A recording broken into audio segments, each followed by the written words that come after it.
Hey guys, we're finally ready. We figured it out. Welcome Yay! back to the Meowrathon.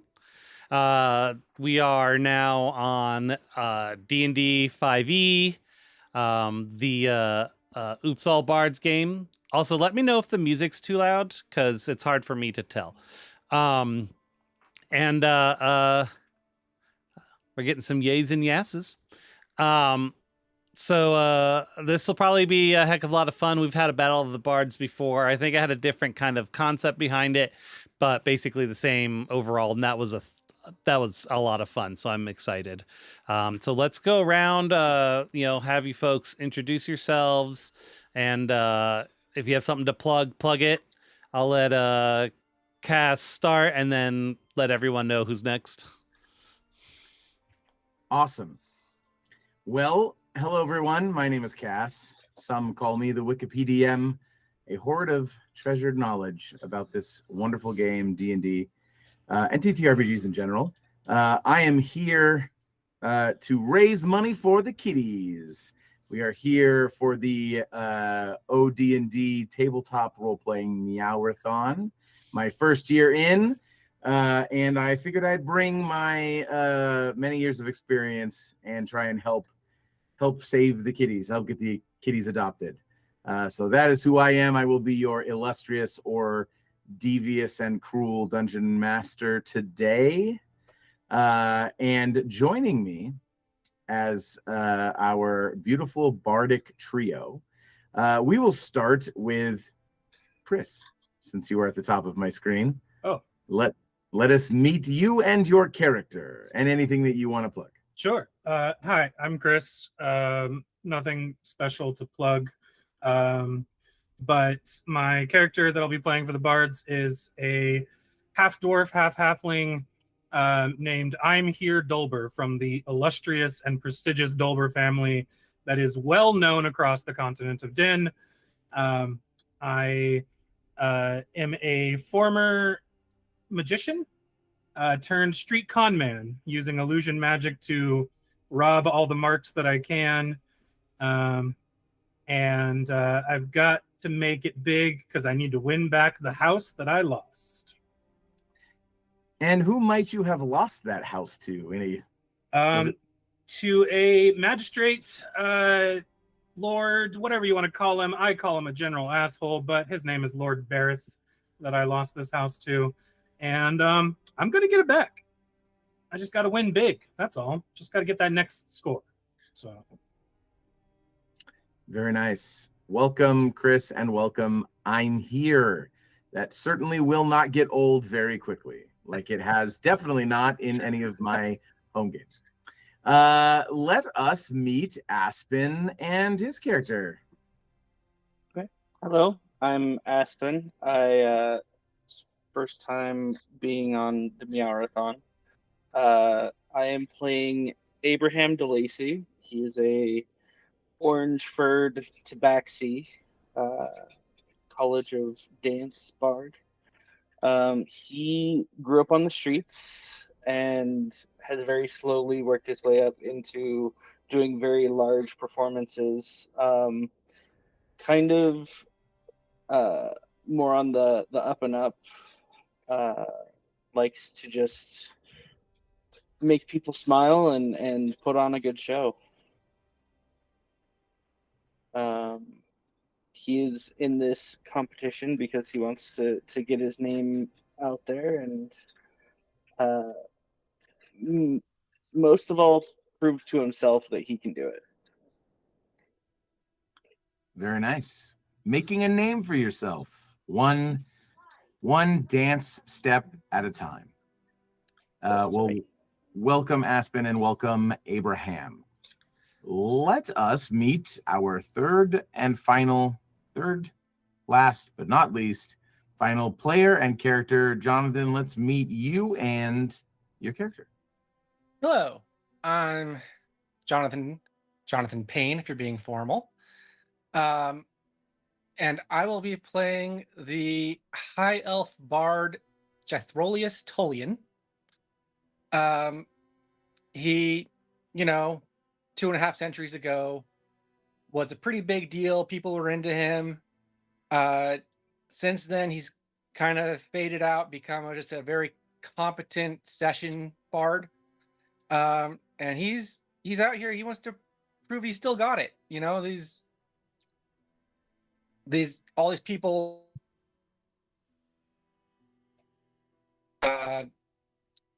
They don't know what it was like back in the good old days for bards. Like, we're gonna show them how good the music used to be. Back in the good old days of Jethroleus Tolian. Yeah. Well, welcome, Jonathan and Jethroleus. We have quite a smattering of bards, a glamour bard, we have a dance bard, and a lore bard. Truly could not be more different. I suppose a swords bard might have been good, but you will make do with the skills and things that you have. Now, before we dive into the competition itself, I believe one of you has taken a spell that I will let you describe and chat with the other players briefly. But one of you has a spell to potentially circumvent some of the rules that are in place, which we will get into. Before we get too much deep, I just want to call out the donators over yonder, Dolber, $101. Thank you very, very much. We got a 7 from Anonymous and another 7 from Anna Park, or Anna, I don't know which. Anna. So thank you all very much. This has gotten us to 404. We've already almost hit our first milestone, so that's very, very, very exciting. Thank you all so much. All right, back to you.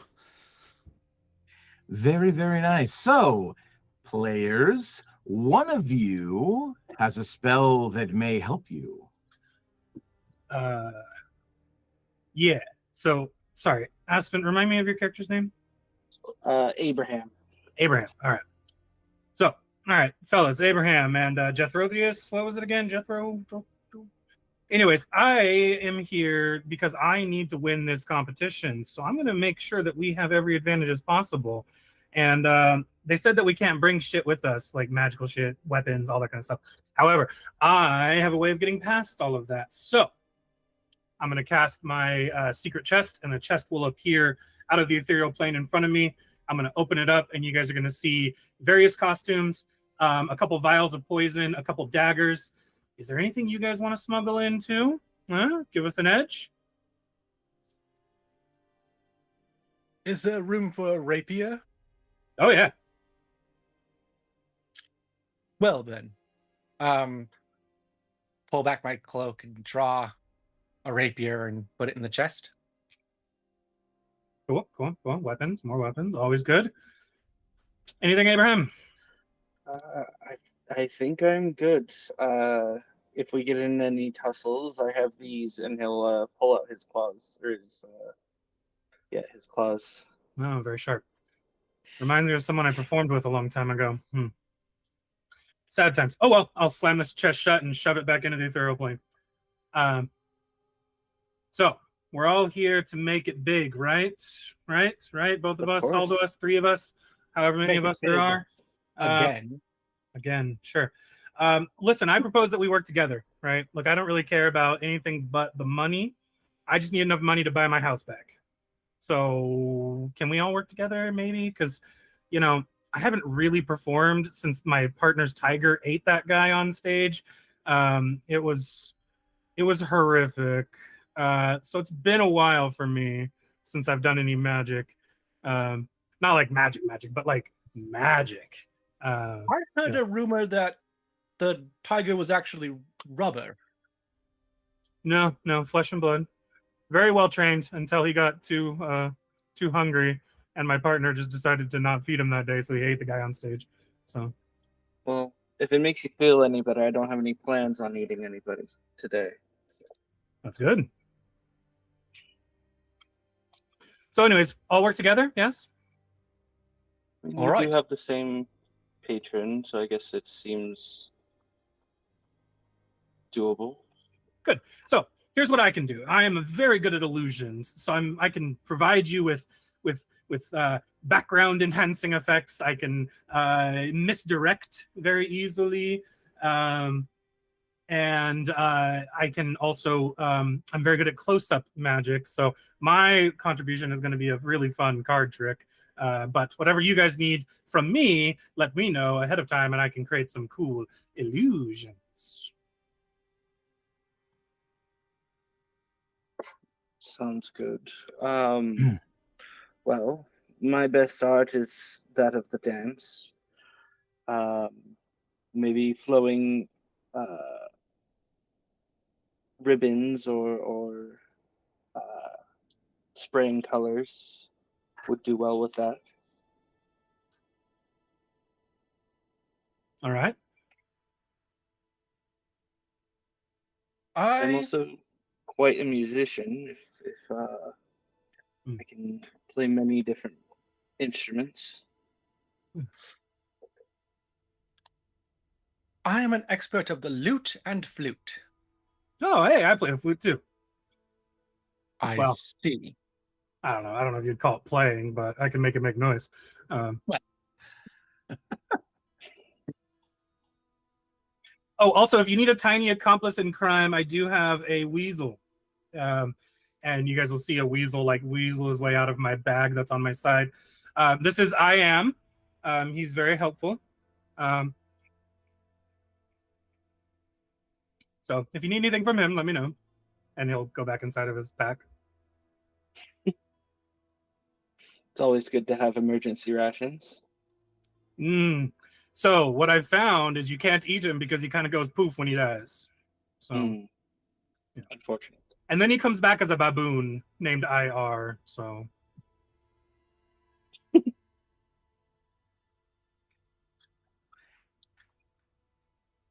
I love you, Chris.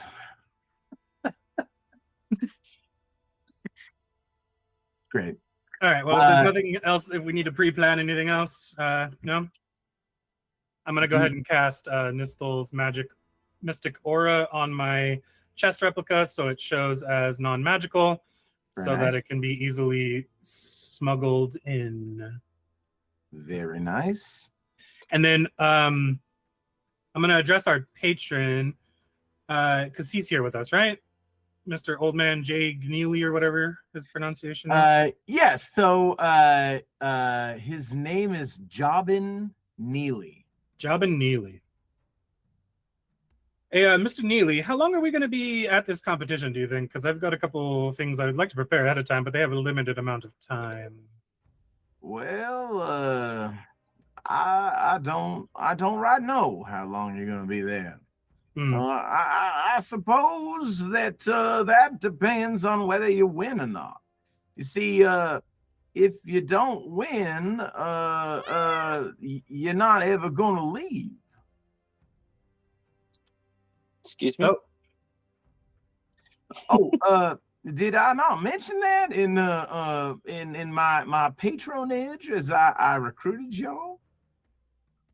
No. I don't quite remember that part. See, the thing is, the competition, it takes place inside this one's mighty different. And in the last few, this one's taking place inside New Nessus, which is kind of like the old Nessus, which was the center of hell, except the not hells went and gone and done destroyed during the cataclysm, but the new Nessus is kind of like the old Nessus, and if you lose, the Emperor of Hell is going to claim your souls. We got a donation from Tay, so there's another mosh pit and fan love to add to the pile. Thank you, Tay. I love you. You're the best. And Anna too. I love you both. So what you're saying is this competition is more than just getting riches. It's also not being soul sucked.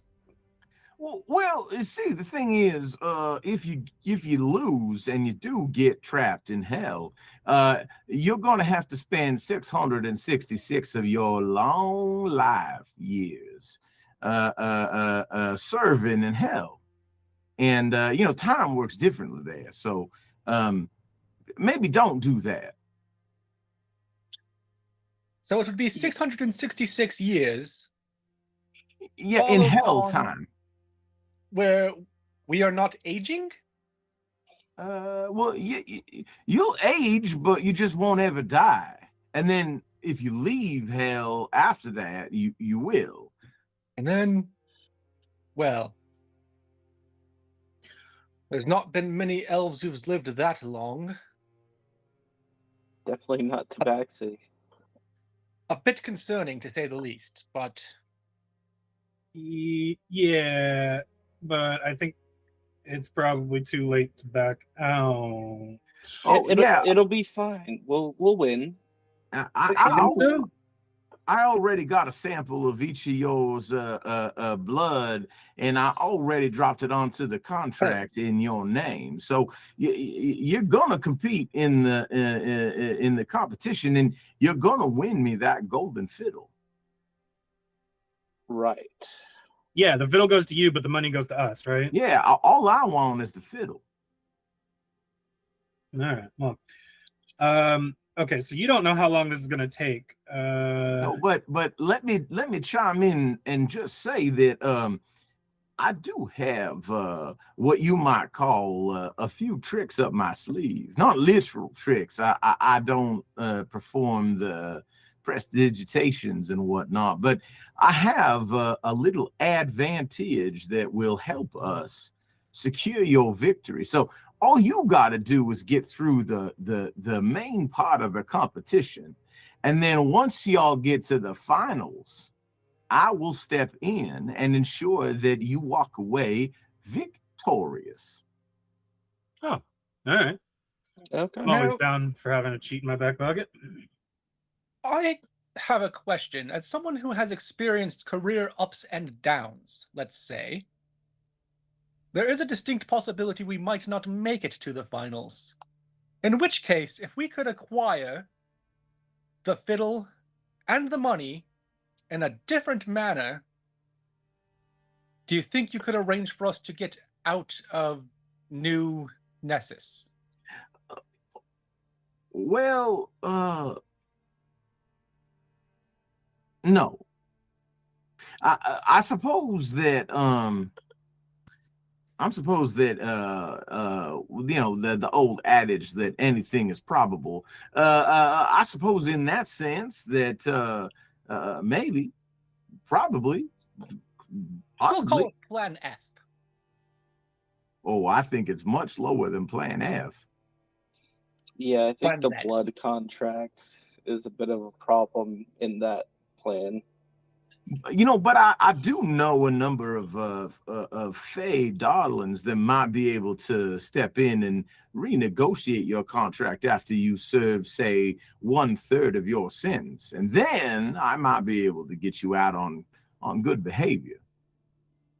Jethrolia starts counting on his fingers. Could be worse. Or hear me out. We don't go in with the mentality of losing. Now that's what I like to hear. Although I am a little scared of like losing my soul and losing, but if we psych ourselves up a little bit, Mm.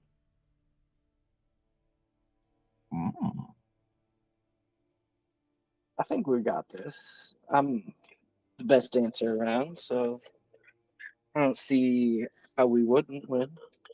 Now I am gonna give you a little bit of we call it elbow grease, but it's not really grease. It's more like sweat. And he just kind of like creases his arm and puts his hand in here and like drags it through, and then you can see it just sort of dripping, and he flings it towards you. And for the remainder of the one shot, your bardic inspiration dice are D12s. even though you, I don't believe, are high enough level to have the D12 yet. No, we're D10s. Yeah. That was disgusting, but probably helpful. Old man sweat does tend to come in use, I guess, as I'm like drying off a little bit. I go like wiping off where it hit me and like kind of cleaning my fur a little bit.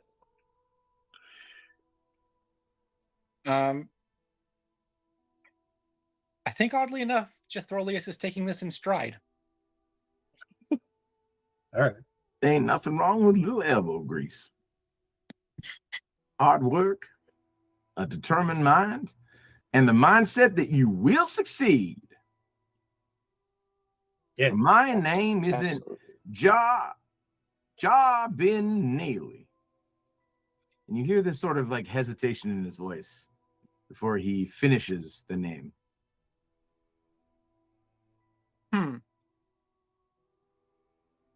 Can Hey.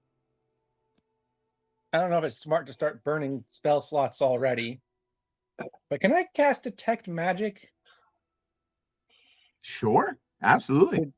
I believe that spell does have somatic components. You can correct me if I am wrong. But if it does, you will be noticed casting it. Oh, yeah. No, I can't find it. I swear I saw it on here. Yeah, I think it has at least verbal and somatic. So you would have to chant something, which you could try to do quietly, but then you would also need to gesture. And while you're thinking about that, a big thank you to Panda's Crochet Corner, who just donated to stream. Thank you so much, Panda's Crochet Corner. That screen name seems so familiar to me, but I feel like that might be someone I know, but I don't know. But thank you, whoever you are. That is very sweet to put some fan love down and help the desperate bard. I mean, the heroic and definitely confident bards in their journey through New Nessus. For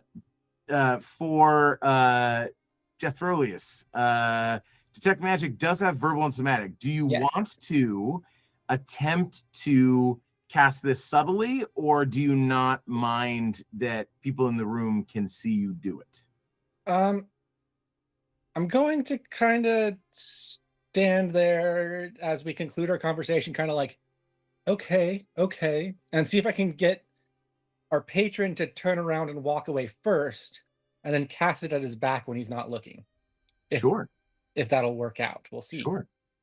Why don't you make me go ahead and make me a stealth check.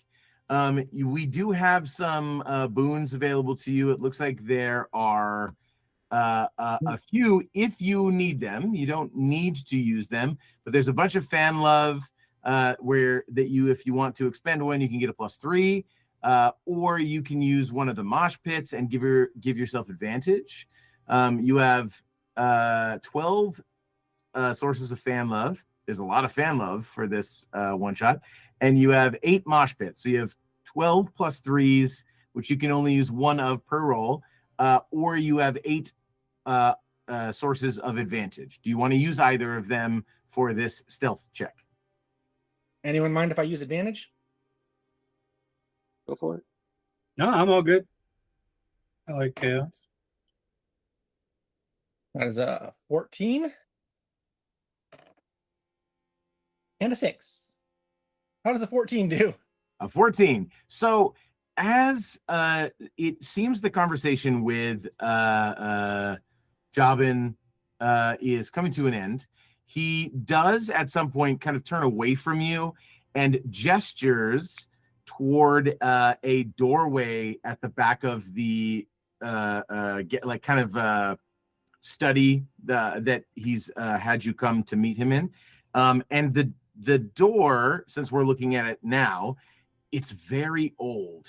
The door frame itself is the same sort of style of the house, and it looks relatively new. It's probably 20 or 30 years old relative to how old this door looks, which is probably hundreds of years. I mean, this thing looks old, and the wood looks, it just looks like it has existed for so long that even touching it might topple it or cause it to crack or fall over. So as he turns toward this door and he gestures to it, he is now no longer looking in your direction. And with a 14, you are able to cast the spell, and you believe that you are stealthy, silent in your verbiage. Verbiage? It's one of those. Mumbling the verbal the spell components, yeah. Yeah. And you believe you are successful. He does not immediately turn. You don't see his ears perk up. And you cast the spell. As you notice him turn towards you, you do notice one detail. All three of you notice this. He has what looks like human-shaped ears, like normal ears. But when he finally turns all the way and you get a full side view of his ears, you do see that the tops of his ears, all through here, are all mangled. Like as if they had been like severely cut up or damaged and then like folded over and then sewn, and then it has healed over time. So why are human ears the normal ears? You know, that's a very good point, Chris. I think my use of normal is to imply that his ears, looking at his face, he looks human, so his ears look like vaguely human shaped, however you want to picture that. And then when you get a full side profile, they are mangled. Uh-huh. I won't stand for minimalizing half dwarf, half halflings. Right. We do not stand speciesism here. Then that's sounds sarcastic, but it's serious. We do not. So thank you for pointing it out, even if it was partially joking. So when you cast your spell, the detect magic begins, and you can tell in the room that you're in immediately several things are magical. And it sort of lines up with what very little you know about him. Clearly, he's some sort of wealthy patron. He's dressed very finely. His study is massive. The estate that you're in is multi-story, and the grounds themselves are pretty big. So you know that he's wealthy, or at least appears wealthy.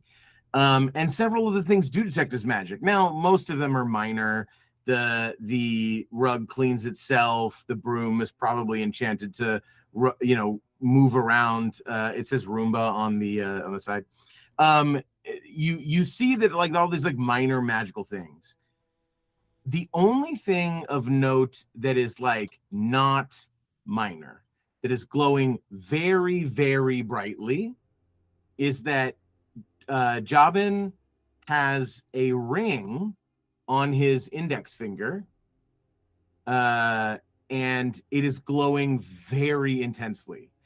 It's the amount of magic that you might expect on something that like an archmage would carry, like their staff or even a spell book. It's very intense magic.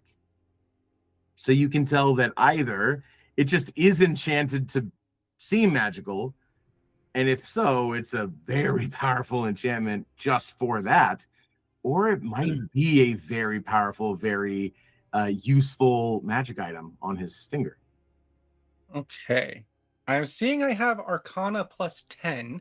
Mm-hmm. And I know it might be a high DC considering that it's like a quick glimpse, but could I roll Arcana on that ring? Absolutely. Yes, 100%. Go ahead and roll. Would you like to use, you have 7 mosh pits and 12 fan loves. I have a feeling this might be plot important. So the mosh pits are the advantage? The mosh pits are the advantage, yes. Yeah, I'll use one more of those. You got it. You guys now have only 6 mosh pits, Ooh, but you have advantage on this. good thing that was a 3. 2. Okay, so 13. Okay. So I'm gonna with dig up a new D20. with a 13, you determine. You're looking specifically at the ring, right? You're trying to determine a little bit more about it, like what it might do. Just kind of garner more information about the ring. Is that what you're kind of honing in on? I would like to know if I recognize it or if I can tell anything about how it's enchanted. Gotcha. When you focus in on it, you can tell, as part of the spell itself, detect magic, you can tell what schools of magic. You can give it an aura and see what schools. So as you're using your art knowledge and arcana and you're looking at this ring, you can see that the ring is glowing with what appears to be every school of magic, all 8 of the major schools of magic. And to review and also to see if my brain is sharpened, that would be abjuration, divination, conjuration, probably not in that order, evocation, transmutation, illusion, necromancy, and damn, what's the other one? What did I miss? Enchantment. So if this ring has all of those schools on it, it must be able to do one thing from each school. So abjuration would be protective magic, divination would be like foresight, evocation, summoning of harmful magic toward others, conjuration to summon creatures or to teleport also falls into that category. Necromancy, also harmful magic towards others, but also raising dead. Transmutation to shape one thing into another, or to create an effect that changes something. And enchantment would be sort of like mental domination, and then illusion, obviously, to cause things to appear as though they are not. Yes, we've all watched The Owl House. Yes, yes, we have, and what a phenomenal show! It should come back. But yes, that also partially is for anybody watching who may not know too much about the schools of magic. I mean, that was good. Yeah, thank you. But one thing you do note as you kind of hone in on the ring,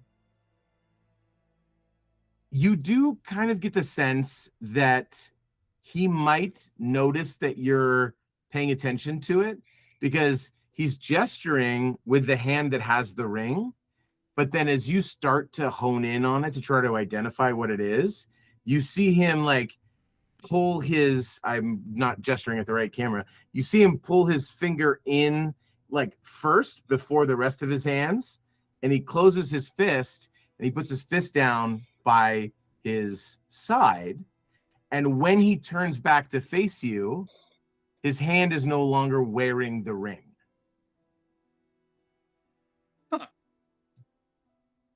And there was no magical effect on that disappearance, right? Because I would have It does not. It does not appear so. Oh, Because yes, you would have seen it with your detect magic.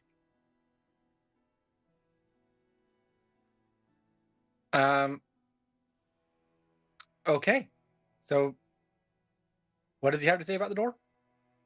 I will pause for 1 second. I just want to check in before we say anything about the door. Abraham and I'm here, the character. Do either of you want to potentially do anything? Any sort of observations or skill checks you might want to make in the minute or so that this has kind of been happening? Anything you want to do before he moves toward the door?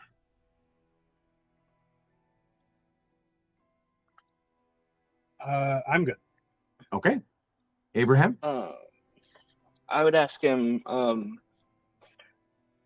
not that you'd give me a straightforward answer, but why do you want this Golden Fiddle? So he like pulls the hand back in, right? And then obviously the ring disappears, definitely by sleight of hand. And as he kind of turns back to you, he says, it is of my opinion that this fiddle is rightfully mine, but given circumstance, I am not allowed to partake in the competition. So it is beyond my grasp. That is where you come in. Why do I want it? Because, as I said, it's mine. But who doesn't want the devil's golden fiddle? Present company excluded. And that's a rhetorical question, of course. And then he kind of gestures back to the door and he says, this will be the door that you take to get to New Nessus.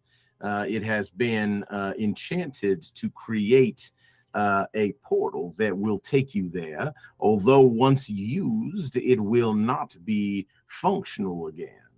So once you're there, you're there.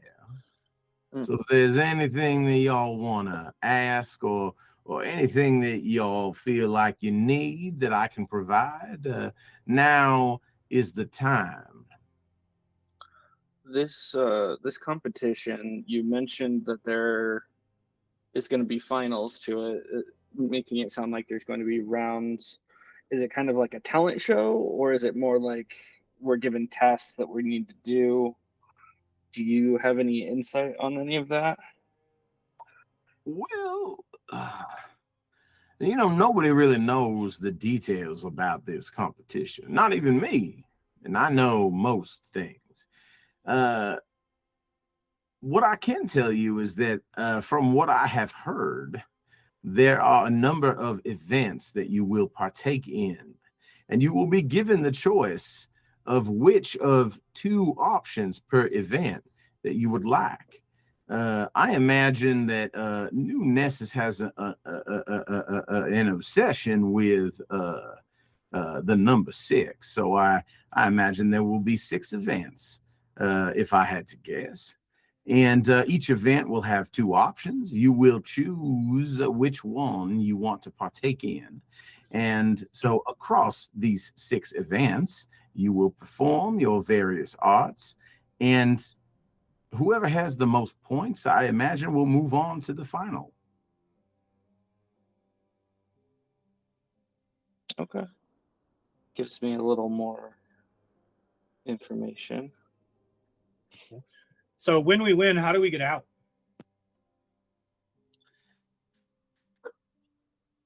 That's a little more difficult for me to answer.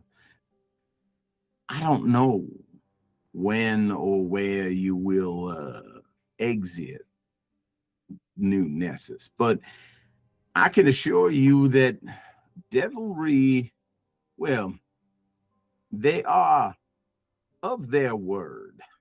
So if you win, you will be released. I just don't know the details, but if it makes you feel any better, I have a number of scribes who are tracking your location, assuming that they don't try anything to prevent you from being detected by my divination. I should be able to keep an eye on you, metaphorically speaking, of course, until you are released. And then wherever and whenever you are, I will come and retrieve you personally. All right. Works for me. Well, then, if there are no more questions, gentlemen, I believe we have an accord, and it will hopefully not be long before that golden fiddle is back in my hands. Through the door. And I'm going to head towards the door. We'll be back in a jiffy. I thought jiffy was a unit of distance, not time, or was that a parsec? I don't recall. Yeah. I think that's someone on my mom's side as I walk through the door. All right. You guys head for the door, and it sounds like I'm here. The character is first through the door. Abraham and Jethroleus are. Which one of you is next? I'll go next. Sure. Jethroleus, anything you do as the last person through the door? Oh, I would love to cause so much trouble, but I think I'll just look back at the patron one last time, say, can't be worse than the last 100 years of my career, and go through the door. As you say that, he kind of gestures his hand up to stop you. Do you stop and turn around, or do you continue through the door? I'll stop. He kind of hobbles over to you. It's not like a bad limp or anything, but just kind of old age and overall kind of weak legs. And he kind of hobbles over to you, and he reaches up and he like grabs your shoulders like this, kind of like that, like an old man trying to like give you sort of reassurance. And he says, I believe that you three are going to be quite successful. I would caution you. There's one particular devil. His general disposition is that of ass. Can't say that. His general disposition is that of smarmy and unappealing. I would be careful with anyone that tries to claim any sort of truth in their words or bring about any consequence of their actions or yours. And then he kind of pats you on the shoulders and leans in and gives you the like most awkward hug. And you can feel his old, like thick fingered hands, like patting you on the back. And then he just sort of hobbles away and gives you like a hand wave over the shoulder as he's walking toward like his desk in the study. Okay. Old people are gross. Do you yes, old people are gross. Do you step through the door? I'll step through the door. And then as soon as the door closes, check that I still have all of my stuff. You with a thorough pat down, you do. But you also find in one of your coat pockets a ring. It looks quite familiar to you. With your detect magic, it seems to be glowing exactly how it was when it was on Jobin's finger. Oh. Oh, the old guy gave you a piece of candy. Seems to have sleight of handed it into your pocket. Magical GPS tracker. What shall you do with it? I'll walk up to the other two, holding it up, and say, anybody good at identifying magical items? Did you steal that from the old man? No, he rather secreted it on my person. Oh. And seems to want us to have it. Gotcha. No, I'm pretty shit at identifying stuff, but I can make another one appear, and I'll like reach behind your ear, and I'll use minor illusion to produce another ring that looks exactly like it. Huh? Hmm? Yeah. Now, my understanding was that magical items were not allowed in the contest. Oh yeah, you're going to be cavity searched before we go in. That's what he told us. So. Then why would he put something magical on us? A very good question. Maybe he wants you to have a better Friday night. Maybe. Before we get checked, we might want to put that in the chest. My thinking exactly. Okay. I'll bring out my little replica and pull my chest out of the ethereal plane. Toss it in. Pop it in. Shutter it away. Very good. Jethrolius, were you trying to be sneaky when you were casting detect magic? Did you roll stealth for it? I did. I rolled stealth mostly to try to get around our patron, so there's a good Okay. chance you might have noticed. What was your roll? It was a 14. Oh, that's my passive, so I saw you. Hey, while you still have your detect magic, I just want to double check that my spell is working. Is this magical right now? And I hold up my replica of the chest. It is not magical. Perfect. Feel good. The aura is working. They won't see it. I'm getting a little foghorn leghorn, and I'm here for it. Yes, that is the inspiration. Thank you. Panda's Crochet Corner is my friend Amanda, living in Luxembourg, and I think she's already off to bed. But thank you to Amanda for. I knew I recognized the. Finally, remember to do that. Like, yeah, I saw like a comment in there, and I was like, I think that's okay. Time difference. Shout out to Vixen Queenie for Vixen Queenie coming in hot with a heckle.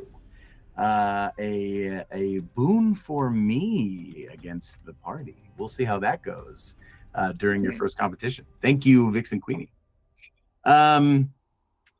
All right, as you have arrived, of course, Dolber and Abraham are the first through the door, and as you arrive, you step onto a circular stone platform that has a square stone platform on top of it.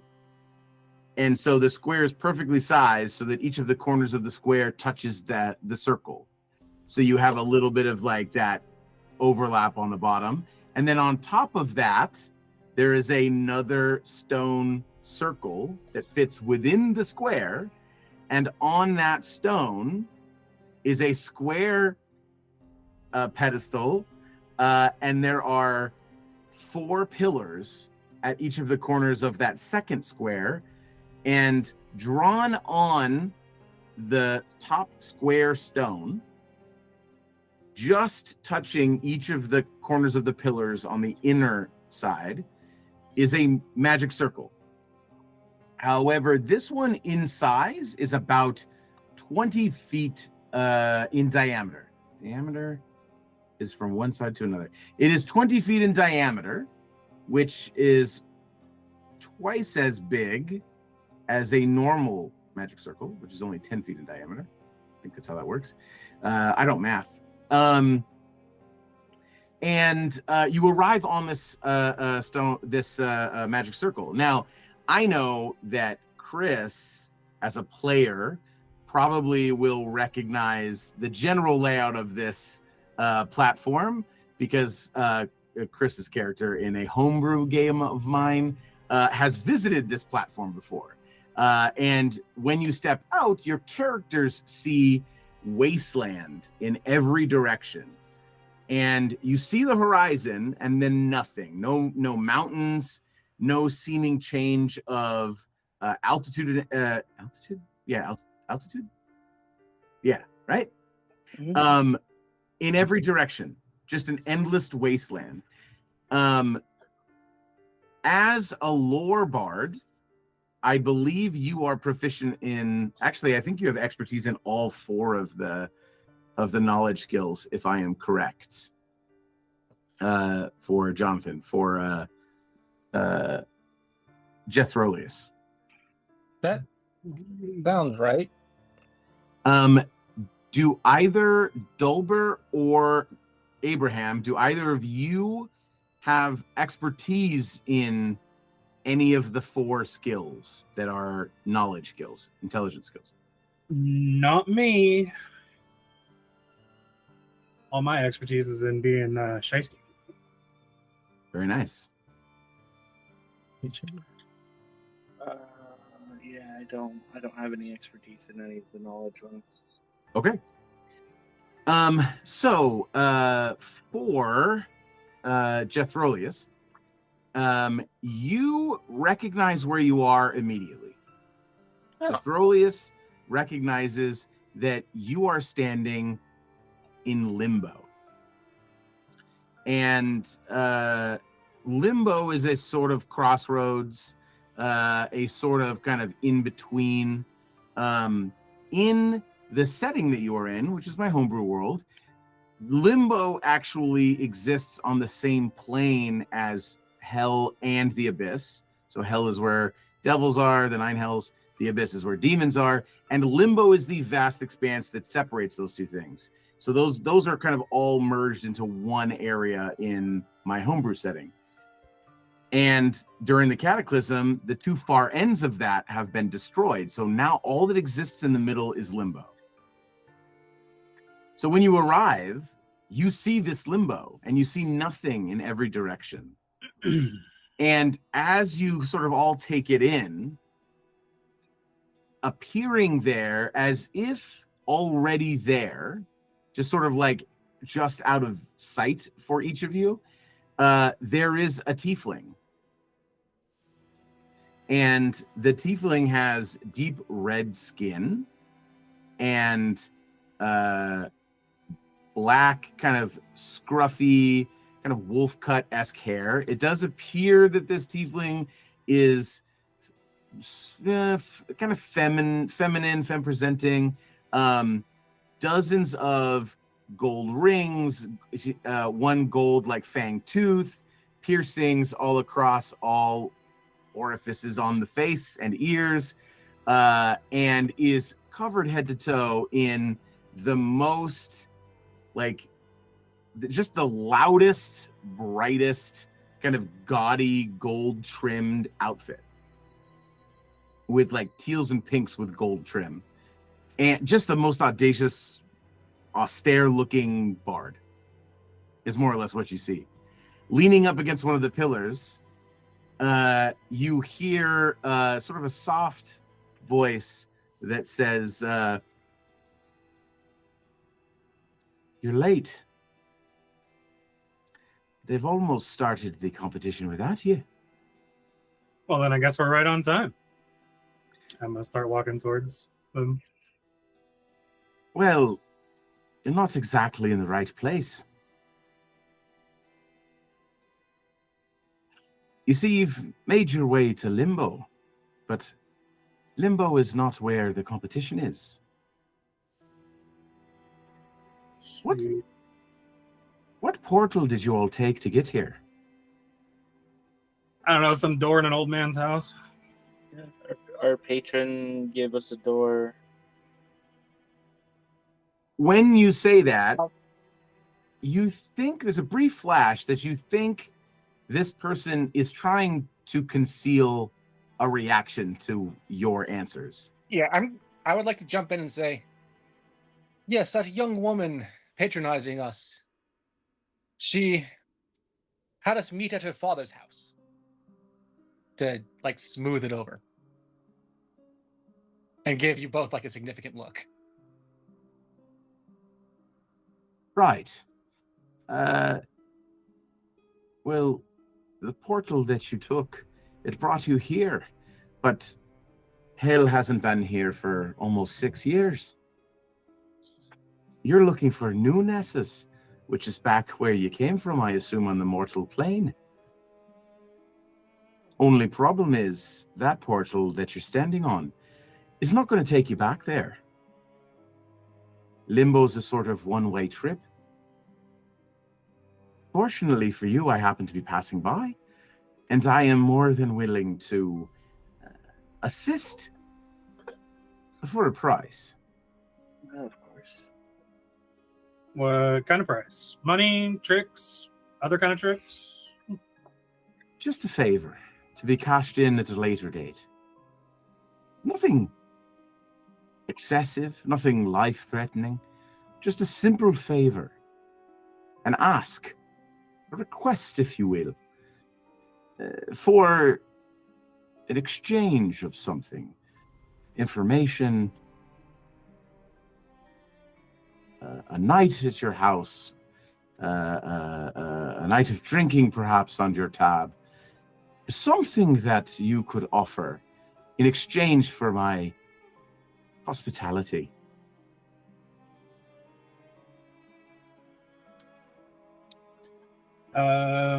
Could I do a quick insight to see how fucked I'm gonna be if I make a deal with this person?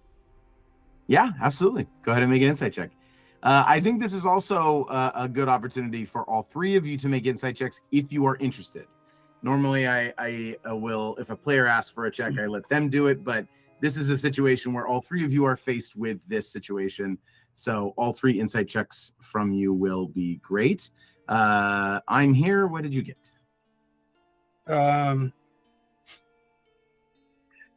18. Sorry. 18. Okay.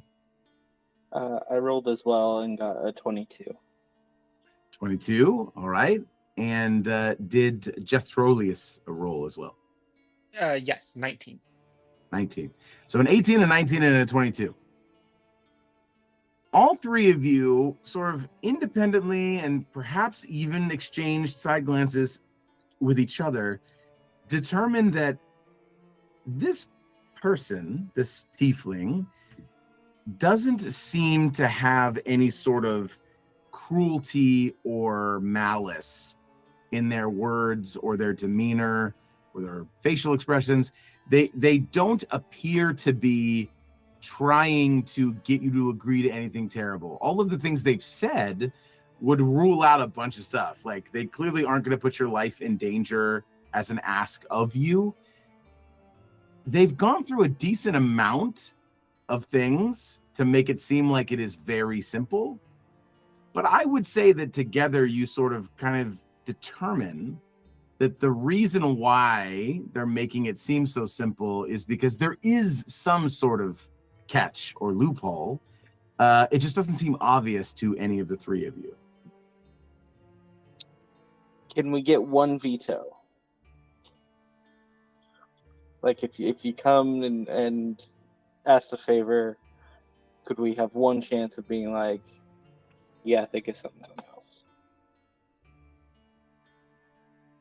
If that would make you feel better. But I think it would be unfair of me to accept your terms so quickly. But if not for me to point out that I could simply ask you for something that seems moderately fair that you are not interested in doing. Say, I could ask for you to hand over the Golden Fiddle, were you to win. And then you might say, no, of course not. Not in a million years, 1,000 million years, or any number bigger than that. Not into math.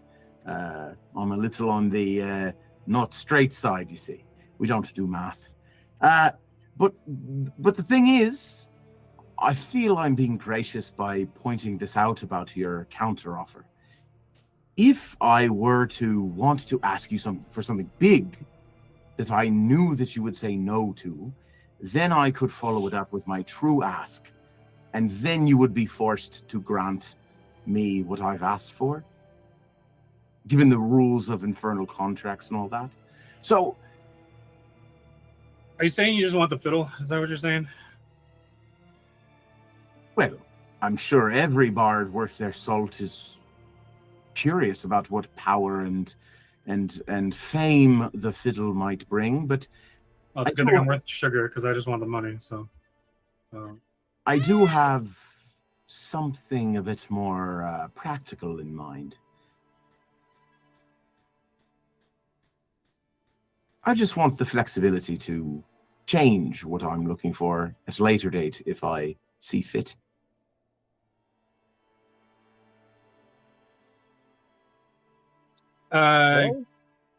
Sorry, DM question.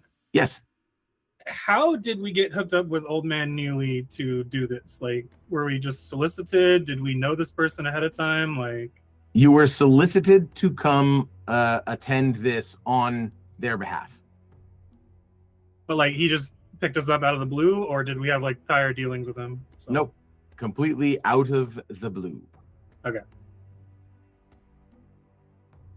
If it's the fiddle you want, I don't give a fuck who gets the fiddle. I just need enough to do what I need to do. So we just need to get to the party. So I'm good with making whatever deal you need to make.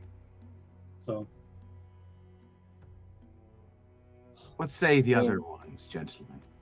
Doesn't look like there's any other way out of here. So, kind of feels like you got us over a barrel.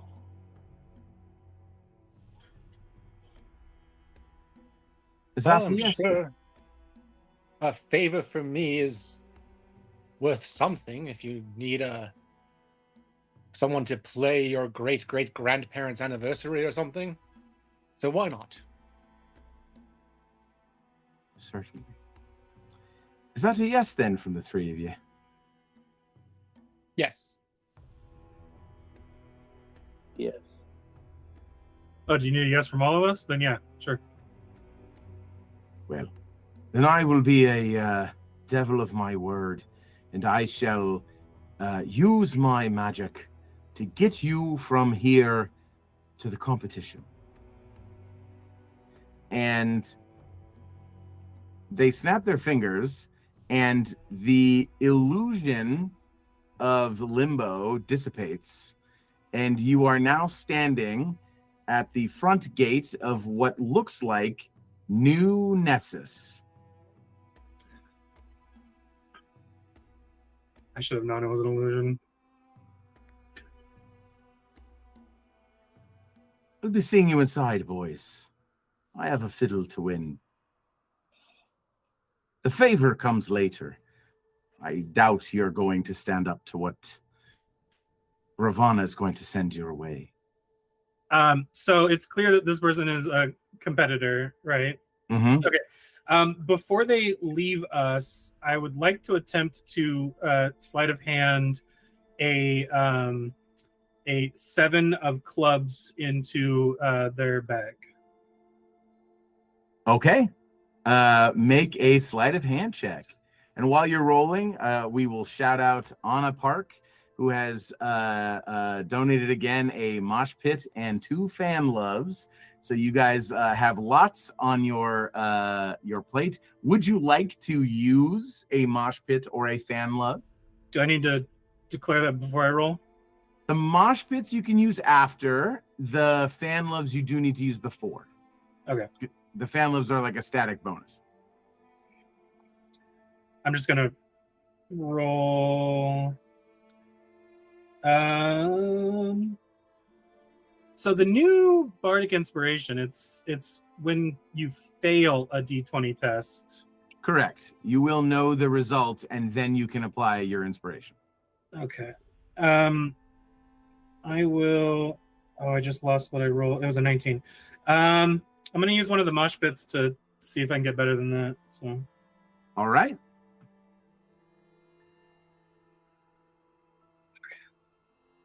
So how do I know if my dirty 20 with my advantage, where I just rolled 1 better, how do I know if that's going to fail or not before I decide to use the bardic inspiration? What is your total? Dirty 20. It's a dirty 20. Yeah. You suspect that like as you're going to reach in, you kind of see a flicker, like a glimmer, as if someone has like tilted their head slightly back towards you. And you do think that a 20 will not be enough for sleight of hand. Okay, I would like to use one of my inspirations. Sure. Fucking hell. To add a 2. So for a total of 22. However, I have a feature that... Let me reread it real quick. Oh, never mind. That's illusion, not bardic inspiration. Also, I will say that to clarify something I said earlier, you can add a fan love to a rerolled roll with Mosh Pit. You just can't add more than 1 fan love to a single roll. So you've used one mosh pit to reroll. If you wanted to use a fan love to give yourself a +3, you can do that, knowing that your roll has failed.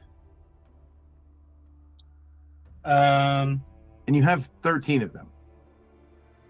Yeah, if I could add a +3 to bring it up to 25, just in. I really want to get this 7 of clubs on this person. They like turn slightly, but then you hear like just the luck of the draw. There's like a loud noise that draws their attention, and you do manage to successfully slip a 7. Did you say 7 of clubs? Yeah, 7 of clubs.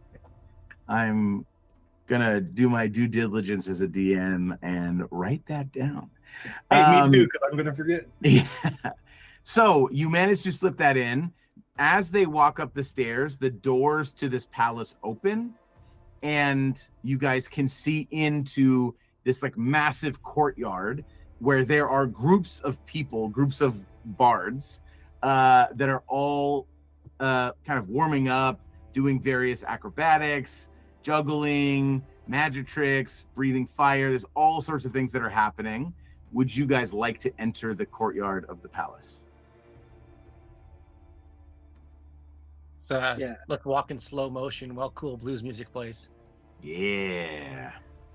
Just Are a you making- slight harmonica lick. music? I'll use elementalism and give us some hair blowing wind as we walk. Nice. Ah, yeah. As you guys enter, the doors slam shut behind you, and the trumpets blare, and they are horribly out of tune. For a bardic competition, the announcers and trumpets and everything for New Nessus itself are like soul grinding, blood curdling. They are truly awful, like horrific noises. Which is to say that the trumpets they're using to signal the beginning of the games are vuvuzelas. So you are signaled into the beginning of the competition. Now it is 4:19, about to click over to 4:20. I was going to say we would take a quick break at 4:30, but you are at a point at which it is good for us right now to take it prior to. So we will take a 10-minute break for bio breaks, snackies, maybe a drink, and then we will return at 4:30, and we will begin the competition with the first event.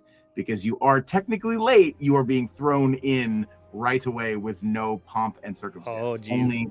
Only truth and consequence. All right. So we will see all of you in 10 minutes. And we Thanks, shall guys.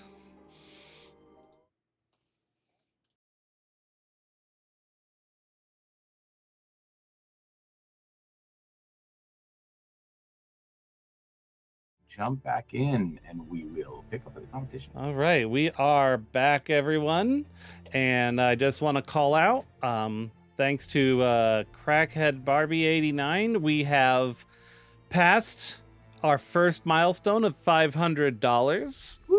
So that's amazing. That's great. I love you guys so much for doing all that. You know, it helps those little guys sitting in the hammock. So I'll hand it back over. We're doing it for the kiddies. Thank you, Crackhead Barbie 89, aka Allison. We are back. We are jumping head first into the Battle of the Bards. We pick up with our Vuvuzela chorus ringing out, bursting eardrums, and they announce that the first event shall take place. They announce each of the events kind of one at a time, and who among the bards will be participating. Now, they you can hear them sort of talking about or describing like what the process is, and that names are pulled from a skull, and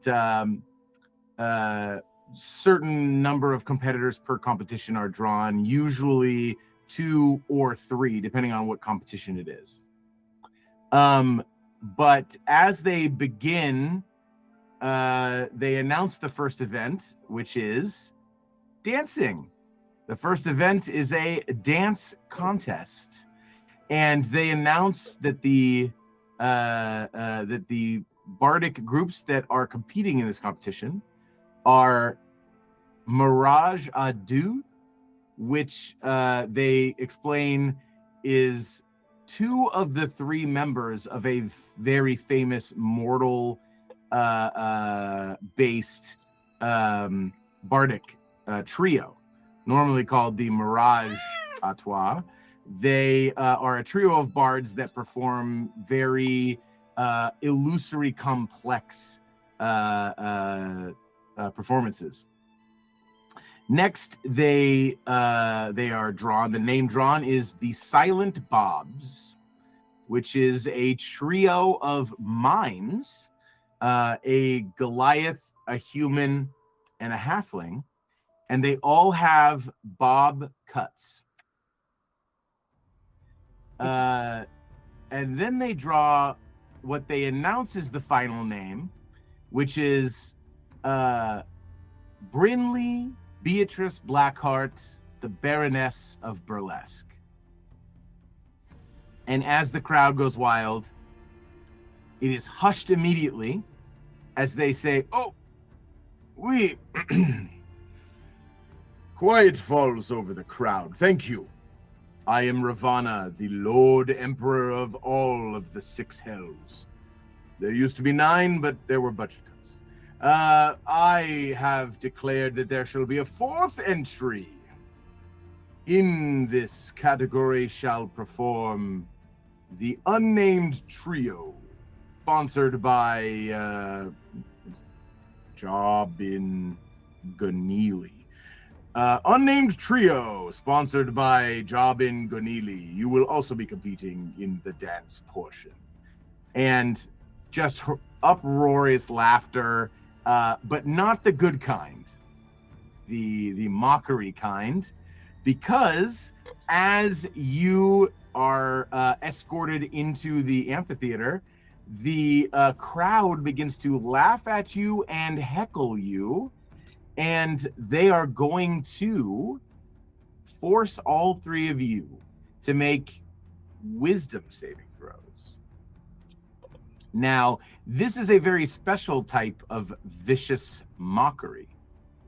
This type will deal a moderate amount of damage, but it will apply disadvantage for the entire event of dancing. So I caution you to use what rerolls and bonuses and things that you have to avoid that fate. So as you roll, be reminded that fan loves give you a +3. You have a dozen of those, so I would definitely use those. And you have 6 mosh pits for giving advantage, which would cancel out the heckled advantage. What would you each like to do? I think we should all use at least the +3. Yeah, my wisdom's at 0. I don't know about everyone else. I'm at +1. All right, then it sounds like we shall count a +3 for all 3 of you, bringing you down to 9 +3s, 9 fan loves. Are any of you going to use any of the mosh pits to give yourself advantage to cancel out your advantage? Know that if you use it after rolling with disadvantage, you will only get to reroll 1 d20. Sorry, we're making the save at disadvantage right now? Oh no, I'm sorry. You're right. This is the save. I apologize. Okay. I definitely was like, the save is not a disadvantage. The effect going forward will be. So Okay. The mosh pits will give you a reroll with advantage if you fail this save. Gotcha. Thank you for pointing that out. Well, with only the fan love, I got a 24. 24, very nice. I might like to use an advantage. Feel worried about this one. You started at a +0, is that right? Yes. Yeah, so with a Plus +3, With advantage. Using an advantage sounds helpful. And remember, you can bardic inspiration each other in case you need it. With the +3, I have a dirty 20. All right. Ooh, a 19 and a 1. Glad I took that advantage. So that comes to a 21. 21. It seems as though the three of you make your save. There will be no psychic damage, and there will be no disadvantage for the dance competition. Darn. I call out a See Me Run Far. I'm not sure who that is, but See Me Run Far, thank you for tuning in and donating. No incentive given, no reward for stream, but just a very lovely $10 to the kittens. Thank you so much for doing that. All right. As the crowd begins to heckle you, you manage to shake it off the bad vibes, and you move to meet your three competitors in the center of the amphitheater. Can I try and turn the crowd for us and start trying like a unnamed trio, unnamed trio, unnamed trio, unnamed trio? You know, try and get like a chant going. Yes, go ahead and make a persuasion check for me. Can I use the help action? You can, yeah, if you want to kind of chime in.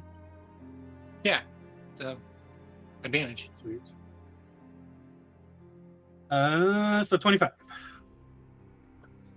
Yeah, so you managed to, with the help of your allies, you managed to begin this unnamed trio chant.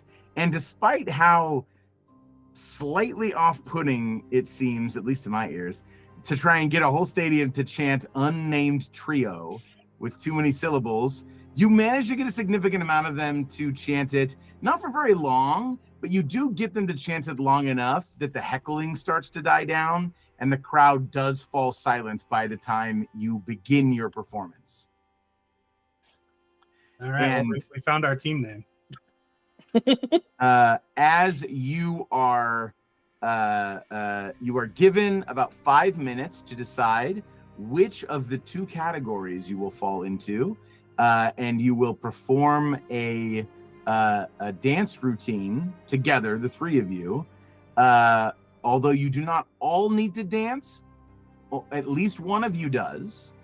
And those who do not dance need to be actively contributing to your performance in some way, whether it's effects or lights and sounds, things like that. However you want to contribute, I'm open to your creativity. But the two categories for your dance are choreographed dance numbers or improvised modern flow state. And you are given I was around when they invented improvised modern flow state. You are not given any specifics on what that last one means. Well, Abraham, you're our dancer, so what you want to do? Yeah. Well, with choreographed, that sounds like all three of us would need to dance. Are you two any good at dancing? No. It's an elf tradition, but one I've never cared for. What about the weasel? Can he dance? Yes. Nice. Might be able to use that. I'm not quite sure what improvised flow state means, but I'm kind of leaning more towards that one. All right. So what kind of backup you want? Because I ain't dancing, so I'm doing effects. What kind of effects you thinking? You want fire? You want lightning? You want thunder? You want sparkles? I can do sparkles. I feel like sparkles would be good. Okay. Maybe a little bit of fire. All right. But I'm thinking a little bit more flowy, maybe like I had mentioned, some like ribbons that are flowing through, or What if you're like underwater? Like the sun shining through water. possibly. If I'm actually underwater, I don't know how well I'll be able to move. Well, no. But if it just looks like, yes. that sounds like it might be fun.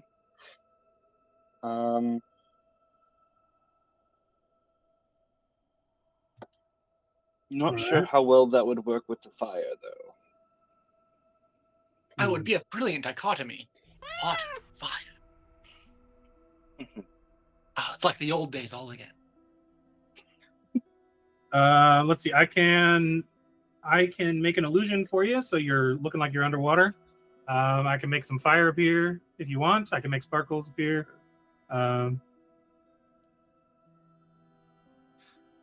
Also, and I'm gonna pull I am out of my pouch and put him on your shoulder.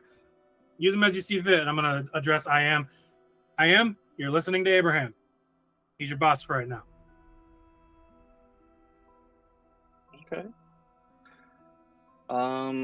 I don't know how easily I would be able to pull it off during the dance, but I do have hypnotic pattern that might seem flowy or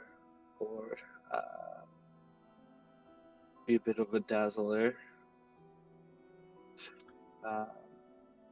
While you guys are meeting to discuss, they call forth one of the first performers. And it does seem as though the Silent Bobs have volunteered to go first. So you know that you still have a minute or two of that initial 5 minutes to make your decisions, but you know that as they perform, you will get more time to make your decisions. Yeah. However, when the Silent Bobs go up to perform, they begin what looks the only way that I can really describe it to you in a way that will make sense is for any of you who know who the Blue Man Group is, and I know that I'm dating myself by talking about them, but if you know who the Blue Man Group is, they're just like silent weirdos who do weird gestures. They kind of look alien. They might be aliens. I don't know anything about their lore, but this is what the Silent Bobs sort of perform as. Now they're all wearing trench coats, and they all have backwards baseball caps, and they all seem maybe a little bit, we'll say, inebriated in some way, shape, or form, method unknown, and they all start to just kind of do random gestures, and they definitely do not look choreographed at all. They do look like it is completely improvised, just off the cuff, but it's so choppy and blocky that it doesn't look like it would fit the descriptor of modern flow state. So as they are performing, they only get about a minute in, and you hear kind of thaumaturged across the amphitheater the voice of Ravana, who I introduced slightly earlier, but Ravana, the Lord Emperor of the Six Hells, is a Rakshasa, which for those of you who do not know, Rakshasa are they are fiends, and they are tiger-headed, typically tiger, like bipedal tiger people, but their hands are inverted. And it's gross and awful, and I hate it and also love it. Ravana has usurped power in the Hells post-Cataclysm, and now he runs basically everything. And his voice is very akin to George Takei, with that very like, oh my. And as he stands up, he thaumaturges his voice across the amphitheater and says, boring. And then thumbs down, except that because his hands are reversed, his thumb already naturally points down. So he just puts up like normal hand, but the thumb is sticking out the bottom. And when that happens, the ground splits open and these massive pit fiends break through and grab the Silent Bobs and drag them down into the fissures. And then the ground like seals up. and the crowd is silent for about 10 seconds, and then just wild cheers. And they clearly love watching these minds. Pit fiend. 3 pit fiends. Ravana sits back down and gestures, kind of waves off, and the announcer blows a vuvuzela and announces that they are taking volunteers for who wishes to go next. If you don't wish to volunteer, you can run the risk of being chosen, but if you aren't chosen, you get more time to prepare. You good to dance, Abraham, or you need more time? I'm good. All right, let's go. I'm gonna start grabbing us and pushing us out. I'll do improvised flute accompaniment. I'll look for your movements and play to them. Sounds great. Let's do this. Improvise. As you walk out, it's really like eerily silent, and then you hear like a handful of people in the stands. Unnamed trio. I'm gonna point at them specifically and be like, yeah. And you maneuver into place. Now, I know that Abraham is dancing, and it sounds like Jethrolius is fluting. Is there a term for that? To play the flute? Is it just fluting? I don't know. Someone in the chat will tell me if there's a term for it. And then I'm here, the character. What are you doing for to contribute? I will set the stage with a major illusion of an underwater seascape with the waviness of the light coming through the water so that there's like shimmering going. And then I'm going to be ready for improvised sparkles and flashes with other different spells, but I'm going to be concentrating on major illusion for the foreseeable 10 minutes that I have to concentrate on it. So I don't remember if I called this out yet, but it looks like we got an anonymous tomato donation. I may have said that already, but if I didn't, anonymous tomato donation. Thank you, anonymous. Every little bit helps the kiddies, and I am very grateful for all of you for tuning in and for donating. It's very lovely. All right, what I would like from each of you is for you to take a moment to make 3 skill checks each. And I want you to make these skill checks and add all of your totals together, like individually. So Abraham makes 3 checks and adds those together, generates 1 number. I'm here, does the same thing. So you will in total each have 1 number that is a cumulative total of 3 checks each. And then we will go from there. And while you are doing all your rolling, I am going to just take a moment to say I am greatly appreciative of OD&D, the Meowrathon, the lovely folks who are doing all of the work behind the scenes. I don't know. I assume they are okay with me calling them out by name, but Dan, who is producing and running everything behind the scenes, I believe all weekend. I think it's you, and I know Ari is sort of involved in some way. I think that's your spouse. That is correct. Yeah. Dan and Ari, and you guys are producing, and you are basically running the whole event. Yep, and Squeaky, she hosts the game, but she also is helping mod on the back end and keep people engaged. Very cool. And then, of course, my nephew Caden is actually in charge of the cameras. Awesome. Yes, Caden was in the first game that I was a part of as well as a player. So I just want to take a moment to shout all of you guys out because you're doing a really, really, really awesome job keeping everything running smoothly and putting everything together. And just really busting butts to make this event awesome. I have not seen any of the previous ones, but I am now feel very ingratiated in the family of the Meowrathon, and I am hopeful that everyone is pleased, and I will be back for years to come. So Thank you to everyone who is running this behind the scenes. You guys are doing an awesome job. All right, let's check in with our players. We will start with Abraham. Abraham, do you have a total for all 3 of your checks? Sorry, I had to check on my cat for a second. Oh, I of haven't course. rolled yet. No, you said to make 3 checks. 3. It'll be 3 checks. And I was thinking that I don't remember if I said what skills that you should use. Did you make your rolls and then add those together and this not add any skills yet for the 2 of you that have rolled? I just figured you were going to ask us what skills we used, so I made 3 different skill checks. Bonuses. That's exactly what my intention was, but I was going to say it before so that you knew that I wanted you to use what you felt were the 3 most relevant skills to what you are doing.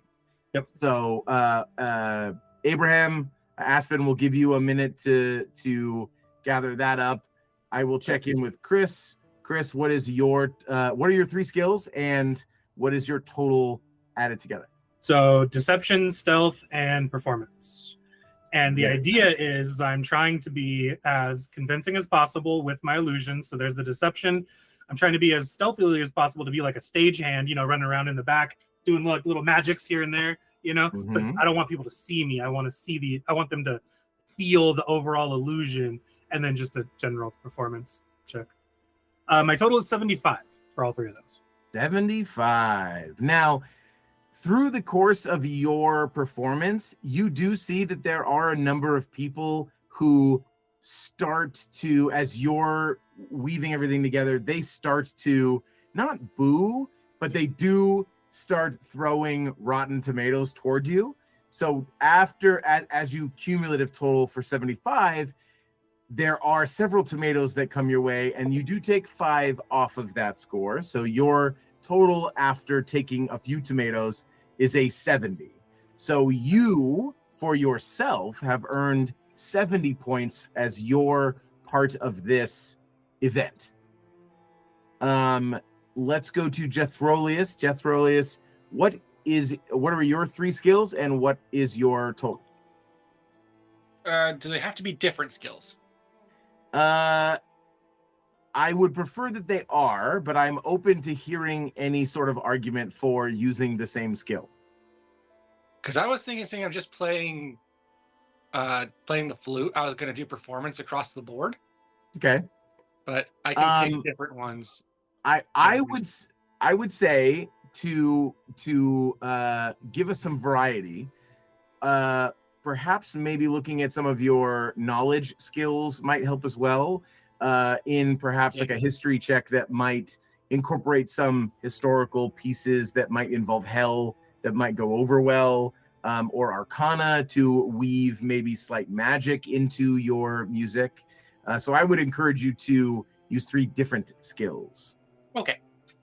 I think I got 2 2s and a 19. So we have a 19, 21, 23 just from your rolls, right? Or are those your totals?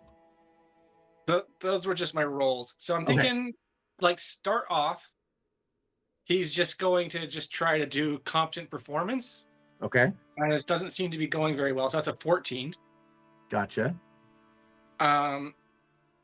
So then he'll switch to trying to play a historical piece. Okay. That's plus 10, which would still not be really connecting with the audience, I suppose, because that would be a 12. Gotcha. And then at the end, he'll go they want to hear stuff from hell, so I'll use religion and play an old, old hell ballad. Very nice. That would come to a 29. So Very I believe nice. that total it's 55, if I did my math right. 6. My total is, yes, that is 55. I'm just bad at math. So 55. Now, you will suffer the same fate during this competition. There are several people that are several devils that are going to hurl tomatoes continuously through the performance. So you will suffer the -5 overall to your points, but you do come out the other end with 50 points for your contribution to this performance. That leaves Abraham. Abraham, what 3 skills did you use, and what is your point total? So first I rolled performance because I'm dancing. Very nice. And because I am a college of dance, I get advantage on that roll. Very nice. So for that, I got 24.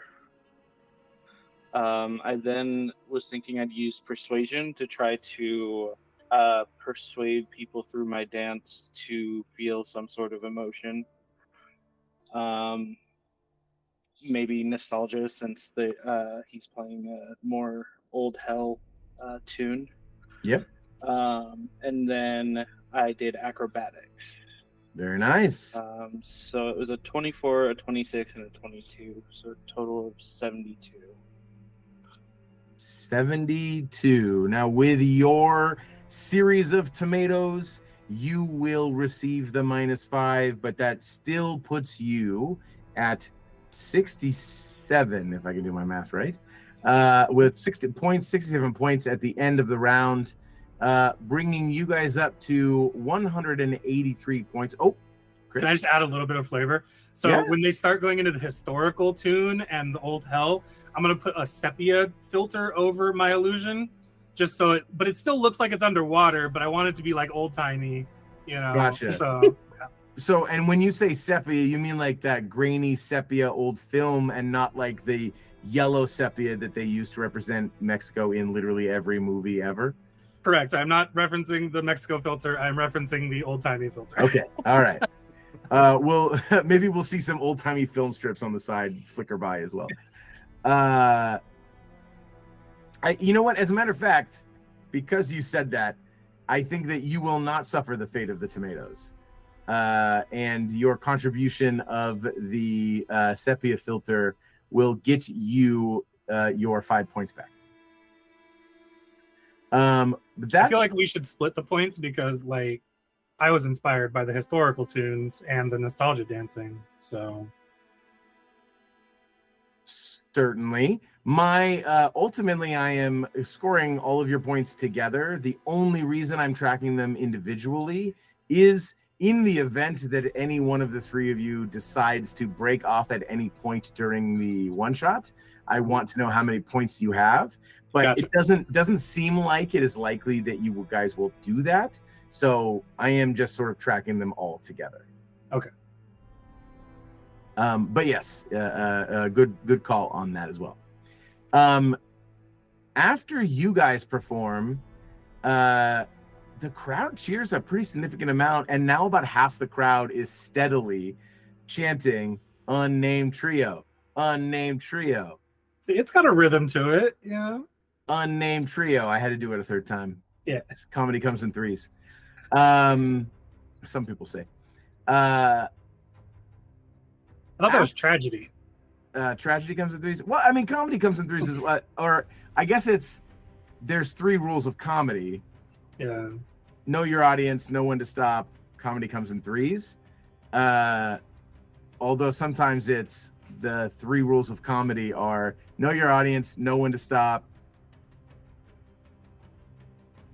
Anyway, that means that it is Mirage Adu and Bryn Lee Blackheart. Now, when they perform, Mirage Adu is comprised of who they introduce, which is Valen von Greenleaf, is a halfling bard.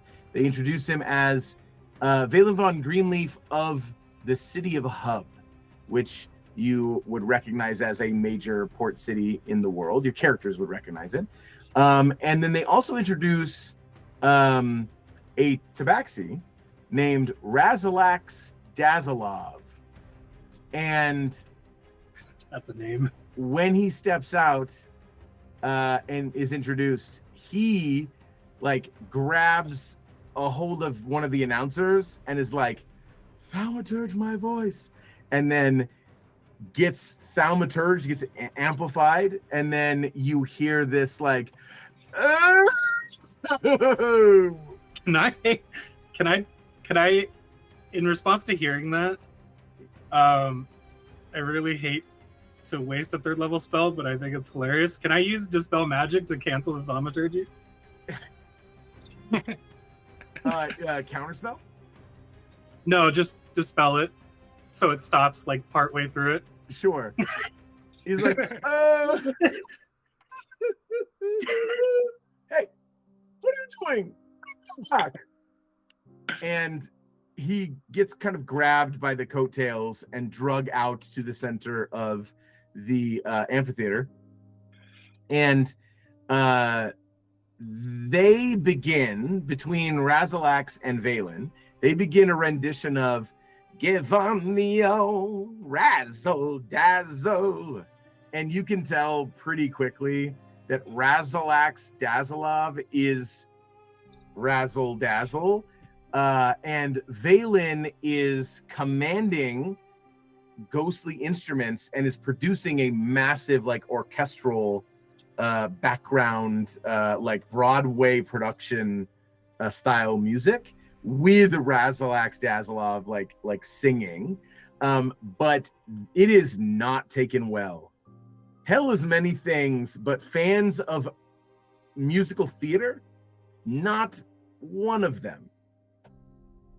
And they are booed off stage. And as they are, you see Ravana just flick the wrist and the cracks, the fissures open up and the pit fiends climb out. And they both actually make a pretty good attempt at fleeing with Dimension Door, Misty Stab. They're really trying to get away, but several of the people in the crowd start actively counterspelling and dispelling the magic of that they're using to try to escape.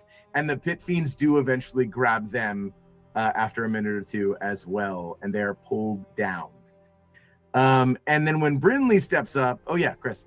I just want to make a quick observation on the kitty cam. The cats are playing with each other's tails, and it's adorable. No. And I just want to remind everyone watching that you can donate to help save cats just like that through our fundraising here. Yes, that is a very good reminder, and we're a bunch of cute. I see them all kind of snuggling right now. Maybe I'm a little bit. Oh, yeah, there they go. Good observation. Thank you for chiming in. Chris. Sorry, ADHD please. moment there, but that cat was adorable. Please, absolutely. All right. When Brinley Blackheart is brought out, she looks around, and the crowd falls silent, and the whole amphitheater darkens, and a single spotlight appears in the center of the amphitheater, and there is suddenly a chair, and she is in like a bedazzled, kind of sexy looking coat and tails tuxedo, but instead of pants, she's got like the high heel boots that are thigh high, and she starts to give a we'll say a sultry performance to keep it a little PG-13 here. But as she does, no one cheers, no one boos, everyone just watches in silence. She finishes the whole thing, no music, just dancing, burlesque, but silently. And when she's done, she seems to amplify her voice, and she says, I suppose none of you are fans of vaudeville. Not always need music to accompany beautiful performance. And there is a long silence after this, and then the fissures open up, but instead of pit fiends, a swarm of incubi and succubi fly out and flitter around her and like start to chase her, and they surround her so completely you cannot see her anymore in this swarm. And then by the time they dissipate, she is gone. But the top hat, the bedazzled top hat, and the cane are like sitting in the middle of the amphitheater. And the vuvuzelas are blown, and the next event is called. And they announce only two names. Kobold and the Beautiful, and surprisingly, Unnamed Trio. Not usually supposed to be able to perform back to back, but I mean, it's hell. Well, you're not even really sure what the rules are. No rest for the best.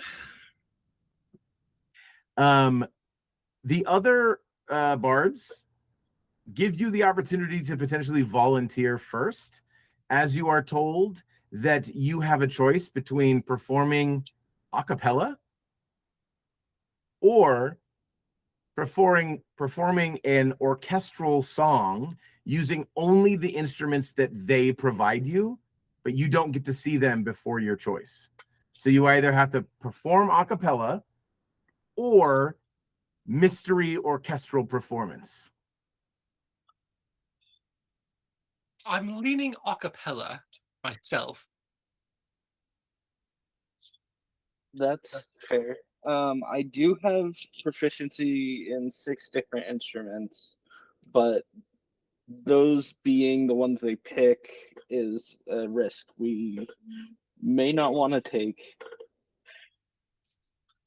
DM, how many rounds were we told we have to go, or there are? Like, was that information given to us or no? You have not been told yet, but Oh, okay. I would say, given how many performers there are, you think it's possibly even a perform until there's only one group standing.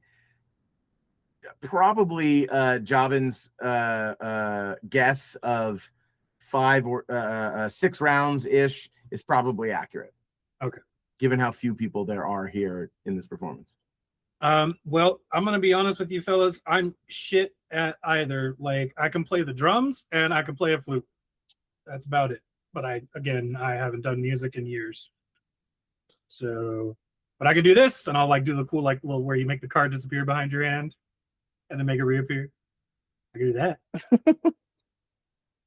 Now,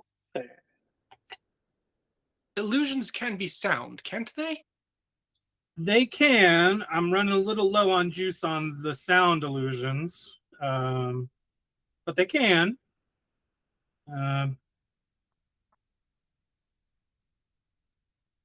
I was thinking if maybe you just used one to hold a steady bass note. Just like a kind of thing. Yeah. Oh, you know what we can do?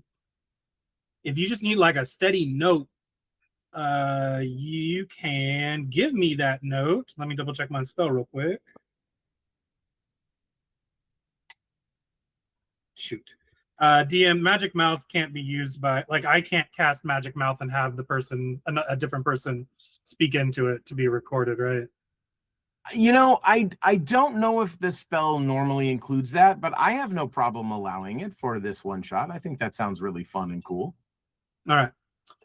So here's what we can do is if you can hold whatever note you need me to hold, I'm going to pull a pendant out of my shirt.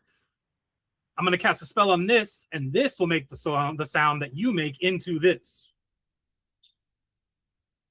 We can cheat our way. Yes. And Abraham, how are you on singing?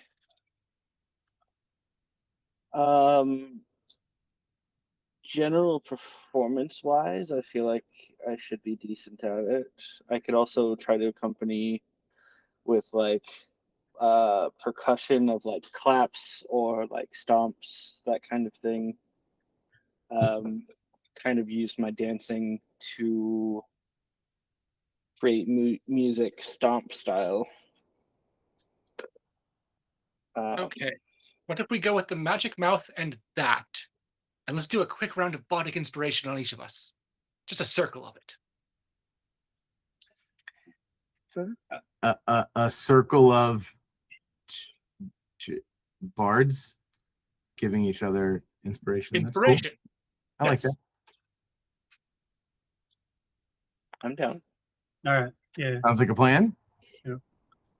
Each of you will have a D12 because your inspiration dice are bumped up for this one shot. And each of you need to make a performance check. what we will do for the performance is all of you do need to make a check to contribute to the performance, but you presumably you want to select the highest one, but you can tell me whose check you want to use at the end, and you can see whether you want to go first or second. That'll be the other choice that you have to make. So let me know. How many more plus threes do we have in the bank? In plus threes, you have 9 currently. Okay. Sorry, I was also curious, since I'm going to be kind of implementing my dancing to create the percussion, would I be able to get that advantage on the performance roll since it's involving dance, or would it be a straight roll? I'm okay with either. Yeah, you can take the advantage. Yeah, if you have an ability that gives you an advantage on performance, that's 100% totally fine. Oh, as a note, every time I click on the College of Lore thing on D&D Beyond, it crashes the page. So I don't know what that actually does. Does anyone know off the top of their heads? Oh, your subclass features, you mean? Yes. Probably not too. So College of Lore offers extra expertise, extra spells that you can take from other people's spell lists. Okay, I saw that when I was going through this sheet. Yeah, cutting words allows you to subtract your bardic dice from rolls, d20 rolls that other people make. And then, yeah, I think it's just magical secrets at that point, additional magical secrets. Okay, I just wanted to make sure I wasn't like not rolling and at advantage when I should have been or something. So I'm casting Magic Mouth on my pendant. I'm gonna have Jethrolius. Yep. Did I say that right? Jethrolius. Do whatever note that he wants into my amulet for me to carry, and then I'll roll my performance check. All right. And then you're just singing, is that correct, Jethrolius? Yep. Okay. It's gonna be great performance. Abraham, what did you roll as a total for your performance check? That would be a total of 9. Well, I didn't roll the bardic inspiration yet. Very, very helpful to use. Yeah, I'm gonna save mine. I think mine So was that's okay. an extra 11 on the roll. So total of 30. Total of 30. Very nice. Before we check in, it looks like we have Georgie Boy, who has contributed a mosh pit. Thank you, Georgie Boy. Georgie Boy. Very cool, Georgie Boy. Thank you. It was just reminding me of a story, which we do not have time for. Chris, or I'm here, the character. What is your total? It wasn't the best. 18. I'm gonna go ahead and use my D12 though, if that's okay. Hey, a big old 1. So 19. 19. All right. And then Jethrolius, what is your performance check for this event? Well, I got a 4 on the D20, but I was very inspired by my friends. So that was a 10. So a total of 26. 26. Now the question is, we've made the checks for your performance. Do you want to perform first or second? Oh, let's go second. You know, be more recent in the memory. Yeah, works for me. That's fine. Okay. Kobold and the Beautiful step up. You see a Kenku and a Kobold.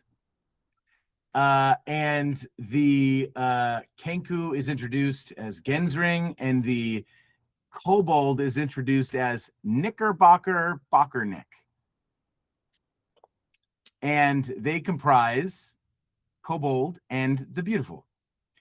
And as they begin performing, the Kenku, Gensring, uses its mimicry to recreate several different voices of an a cappella group.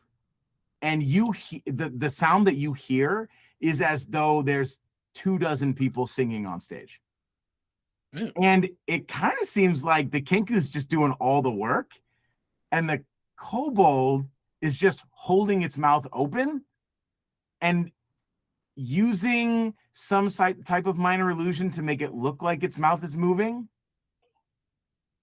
And it's very clear to you guys, so close to where they are, that the Kenku is just literally repeating the performance of an a cappella group. And as that happens, is there anything that you guys would like to do? Before I mess with them, can I roll maybe like an insight into Ravana to see how they're feeling about this performance? No insight needed. As you look up over at Ravana, he's not even paying attention. No one up where Ravana is sitting is really paying attention at all. All these like noble archdevils up here, none of them are paying attention. This whole thing is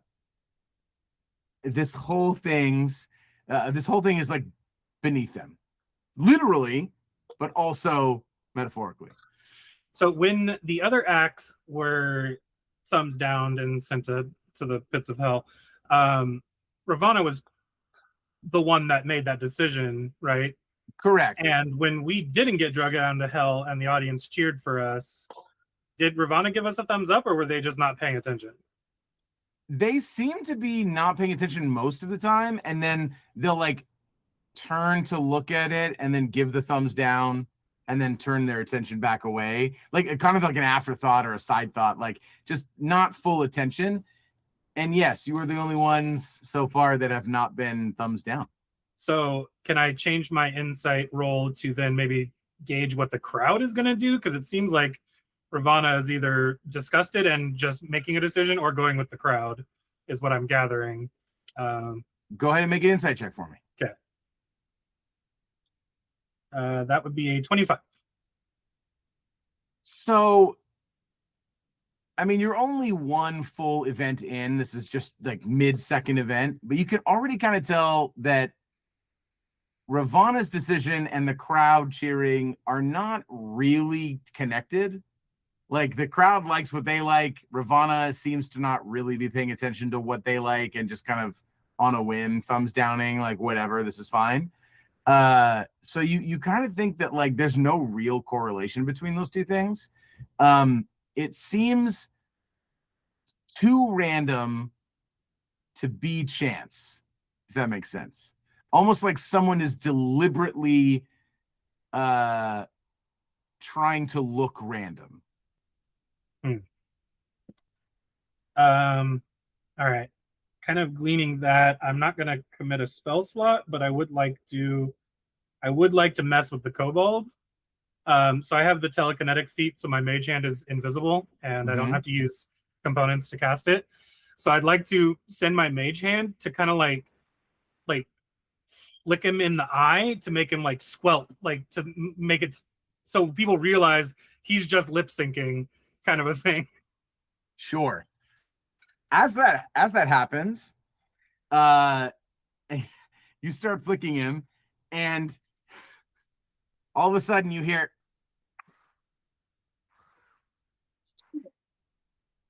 well, you only really understand what he says if you speak Draconic, which I know some of you might. I do.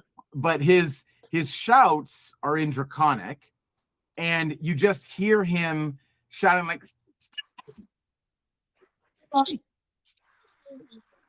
I love that your mic is peaking and we can't hear exactly what you're saying. It's amazing. It's I'm actually trying to hold the filter. If you turn on studio mode, Yeah. they'd be able to hear you growl. I was trying to like hold the mic away so it wasn't so loud, Oh. but it's fine. We don't need to hear me shouting. You hear this like kobold voice. It's just like, stop it, stop flicking me. And he starts kind of like waving his hand around, and he distracts the Kenku just briefly enough that the performance cuts out, And then everyone's kind of looking around and is like, where are all those other voices go? What the hell? And the kobold's like, I screwed up. Except he didn't say he screwed. But he's speaking Draconic. Most people in hell don't understand it, so you can't hear what he actually said. Well, I'm here. Because I'm such a little guy, I'd like to just try and like hide so people don't even try and connect it with me. With a 30-20 stealth. Oh, sorry, 17 stealth. I read the dice wrong. Absolutely. Just kind of like you. I don't believe anyone in your group sees it. I think. Oh no, that is not true. Abraham has a passive perception of 19. So Abraham catches that it was you as you kind of like slink back. But no one else seems to even really care. You're starting to get the sense, especially after the end of event 2, because basically what happens is as they are essentially disqualified, you win by default. Now, you don't score the points that you rolled, but that's okay because you win the event by default. Oh. Yeah.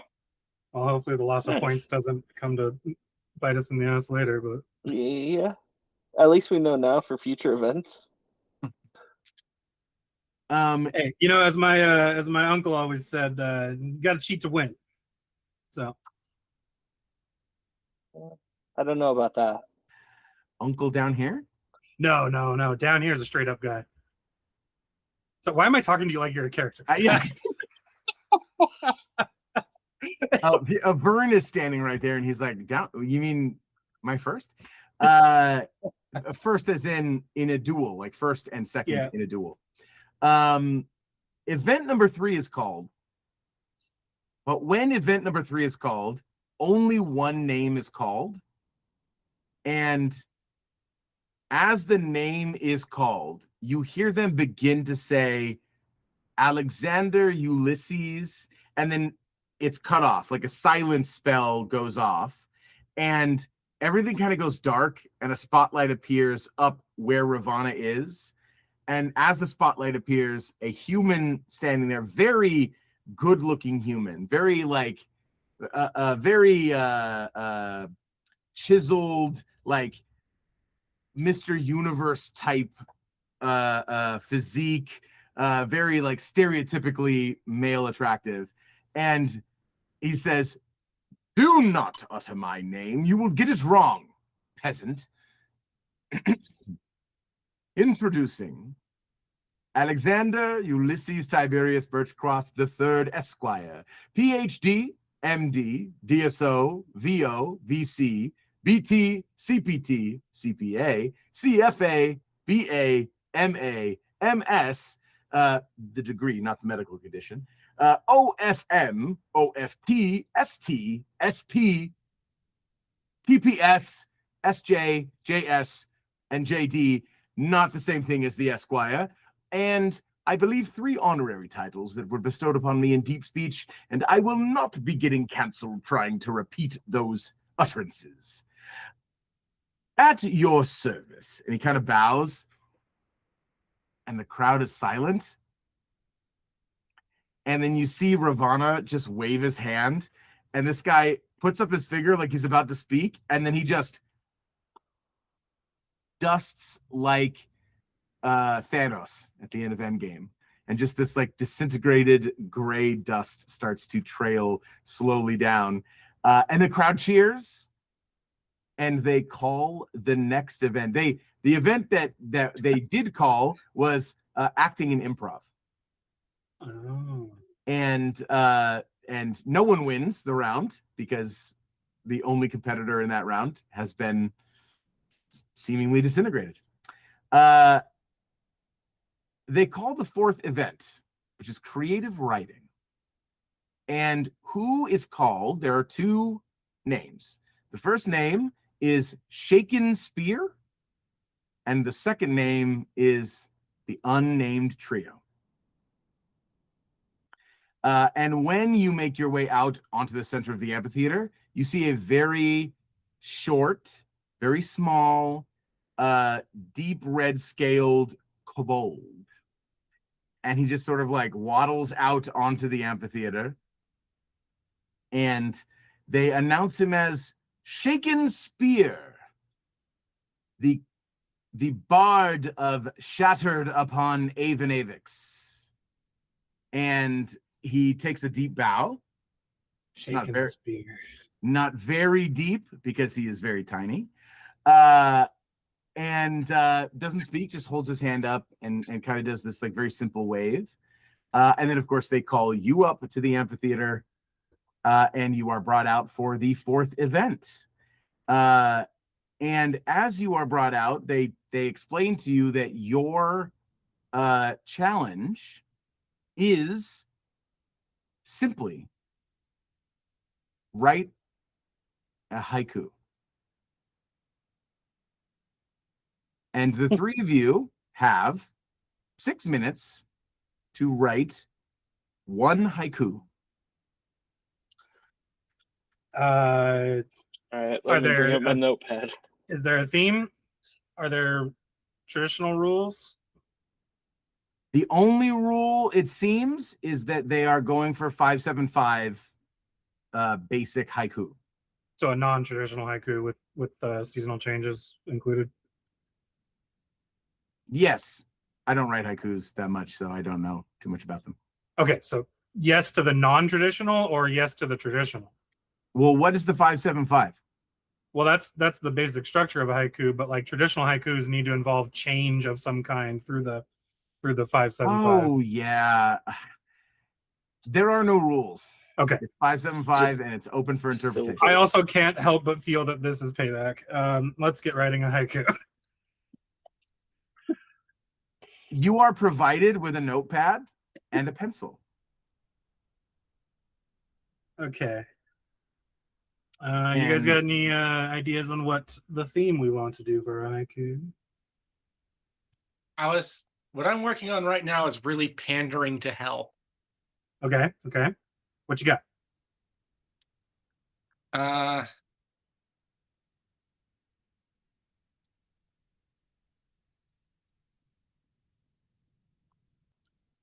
Let me see if I can get the second line here.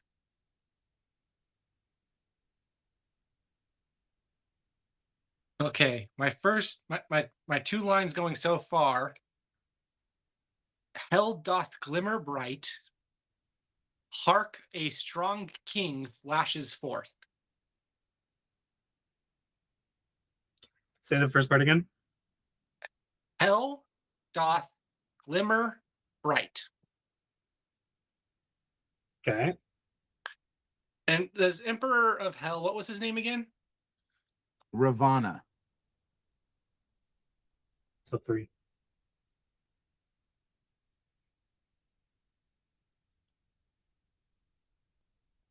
Can we work that into a last line somehow?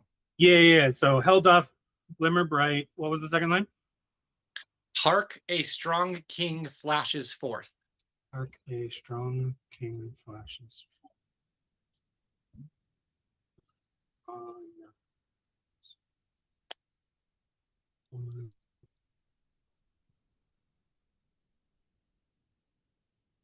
And for the record, I am writing mine on the spot as well. I did not prepare one. So we can end it with Ravana's Majesty. Wouldn't that be 6 syllables? No. Ravana's Majesty. Oh wait. Yes, 3 is Majesty is 3. Yeah. Ravana ascends?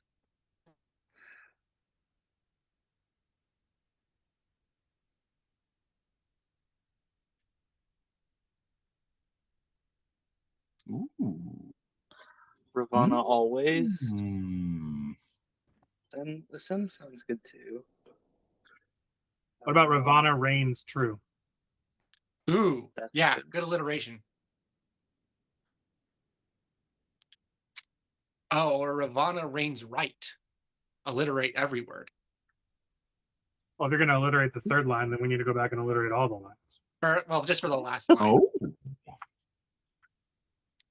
Loving that. What do you think?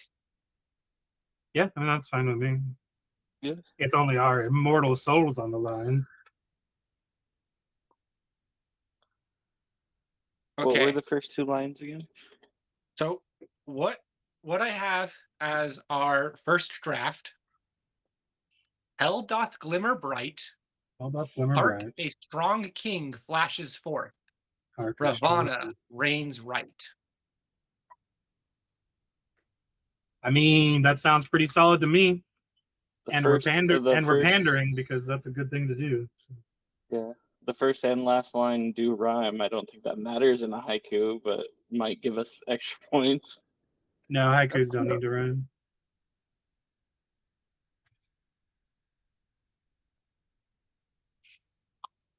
This is a very fun challenge for the creative writing dropout.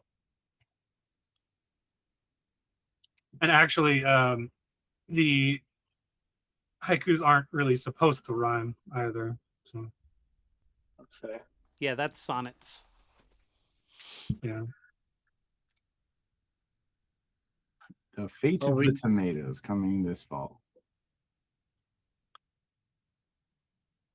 Should we change the last word then, or are we happy with how it is?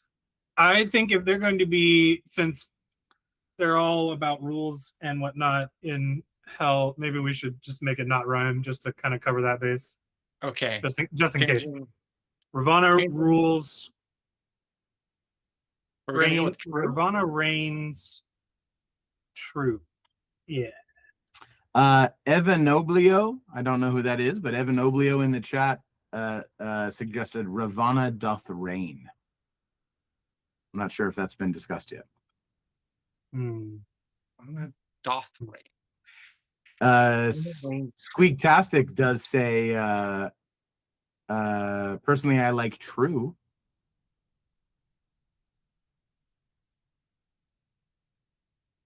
Yeah, I think I would lean more towards true as well.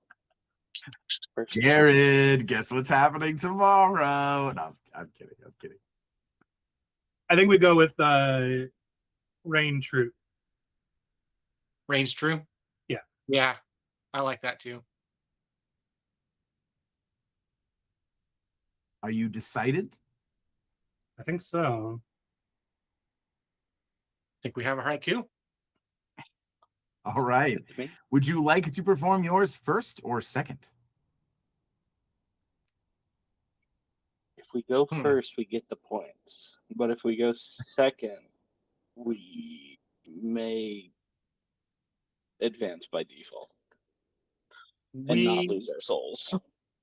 I think we only advanced by default last time because they got disqualified, not because they lost. That's fair. Let's go first. Why not? Let's go first. Yeah. Try to get All right. some points. Can you put that haiku in the chat in the call chat so we can? I want to read it too, just in case we all need to read it. Let me see. Oh, you're on your phone. I forgot. What was it again? I'll just type it on my own. What was it again? Chris. I will offer you extra points if you don't write it down. So what was it again? Hell doth glimmer bright. Hark. Glimmer bright. Okay. Hark. Hark a strong king flashes forth.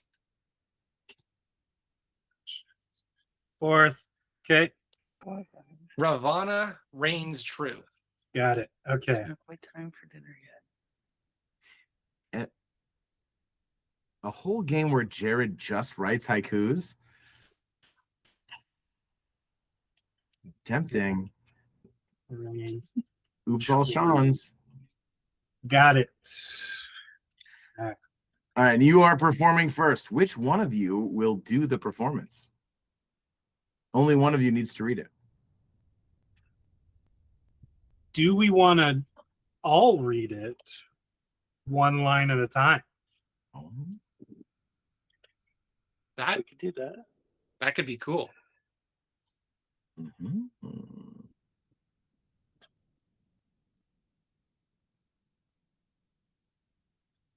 Who wants to be which line? I want to be the last line because I got an idea for an illusion to go along with it. Okay. I can take middle line. Okay. I can take the first one. All right, let us hear you read your haiku for the chat, the chatter. As we go on stage to start, I am going to cast Major Image to give us a backdrop of a of like a hellish, like castle looking thing, like a palace, but like hellish, to give us kind of like set the scene. So Very 7th grade group project of you, by the way, yes. says the chat. Love that. Love that. All right. Scene set.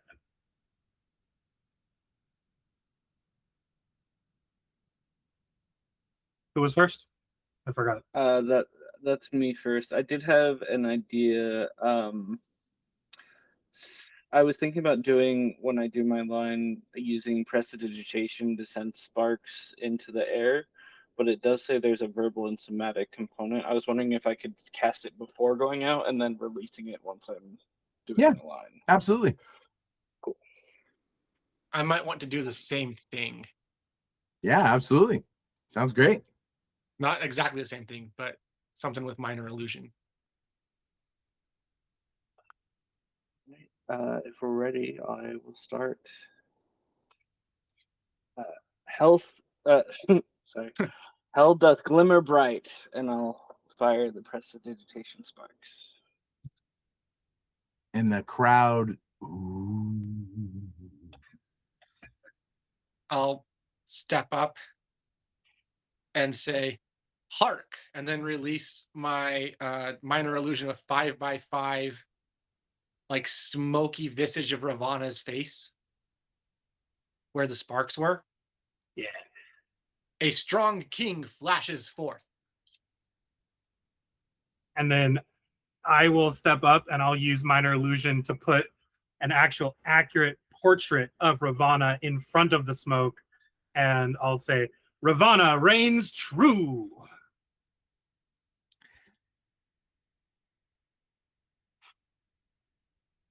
All of this happens exactly as you've described it.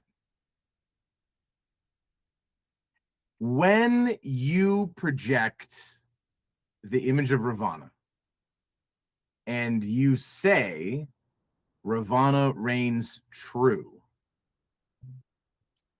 Ravana's attention immediately is fixated on you. And he stands up quickly, like a tiger pounce up, and he launches himself off and teleports midair and lands right in front of you. And I do need you to roll either an acrobatics or athletics check. We'll use the older grapple attempt. So acrobatics or athletics from I'm here. Uh-oh. Okay. And I check on one thing before I do that. Yes. Oh, damn, it's an action. Okay, never mind. Let's go with a 12. So Ravana teleports kind of midair down to you and just grabs you up like you're like here, picks you up, and just roars like a tiger roar in your face. And he says, he's going to scream it, but I'm not going to scream it because of the audio stuff. But he says, never mention my name in a sentence with their name ever again, or you will meet a fate much worse than death. There was only one name in that line. Can I roll a history real quick? Is true somebody? Make a history check. That is a 29. So, rumor and legend would have it that the position or the authority that is Asmodeus, right, the Lord of Hell, is not so much a person as it is a mantle that's passed on.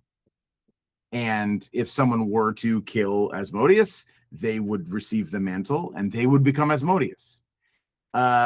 Sort of, I guess, similar to the Gray Fox, where if you are the one who is cursed with the mask and you're wearing it, you're the Gray Fox. Rumor and legend would suggest that one of the last people to hold the mantle of Asmodeus was named Truth and Consequence, who often went by the very simple nickname of True. And given that Ravana has declared himself the Lord Emperor of the Six Hells, you suspect that that's probably accurate. Or there must be some truth to the legends and rumors that you have heard, because why else? What other word in that sentence would be a name? Reigns, I guess, but it does sort of align with what you've kind of heard whispered in the kind of scholarly circles. Can I?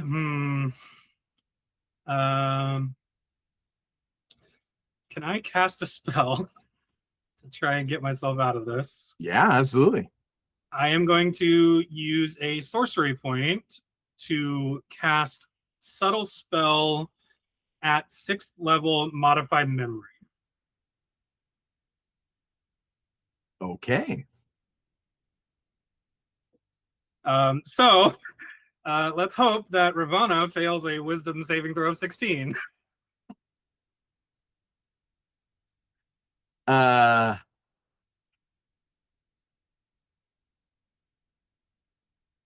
is an interesting situation. Yeah. So you cast the spell, you subtle spell it, you are casting a 6th level spell, and as you cast it at Ravana, it has absolutely no effect. Damn, I was hoping it was 5th level. Well, I will rephrase. Is there an effect that occurs if the saving throw is succeeded? Like a secondary effect?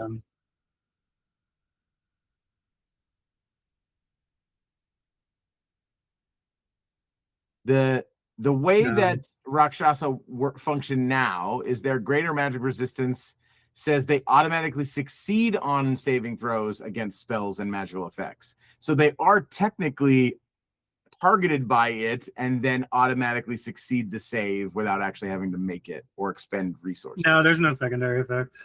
So you cast it and it just fizzles immediately. Like you feel it target him and then does nothing.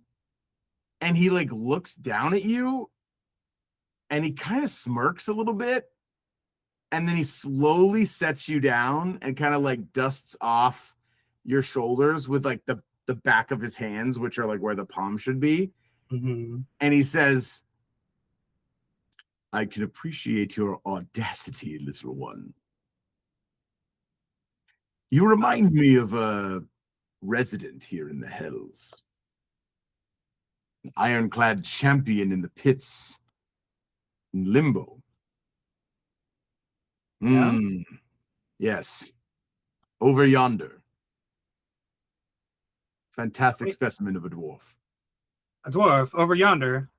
Yes. You're familiar? Yeah, he's an uncle of mine that I thought died a long ass time ago.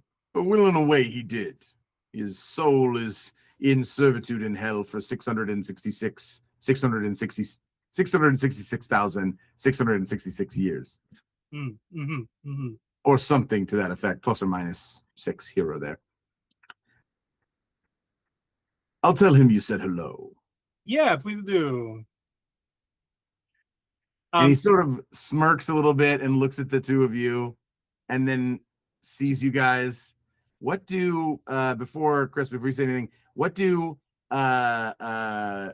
Abraham and I keep just Throlius? What do you two look like at Ravana appearing here and roaring? Probably immediately like bowing down in a show of respect. You see him kind of smile at you and give you a little bit of a head nod, and then he looks over at Abraham, almost like expectantly, kind of like you get like a well, but he doesn't say anything. He just gives you the look. I probably am trying to fight off a reaction of shock, and also does like a slight bow to him, just after like a couple seconds of like, oh shit, and I'll say, we really meant no disrespect, sir. He nods and kind of glances at the three of you, and then he looks over at the kobold, and he kind of raises an eyebrow, and the kobold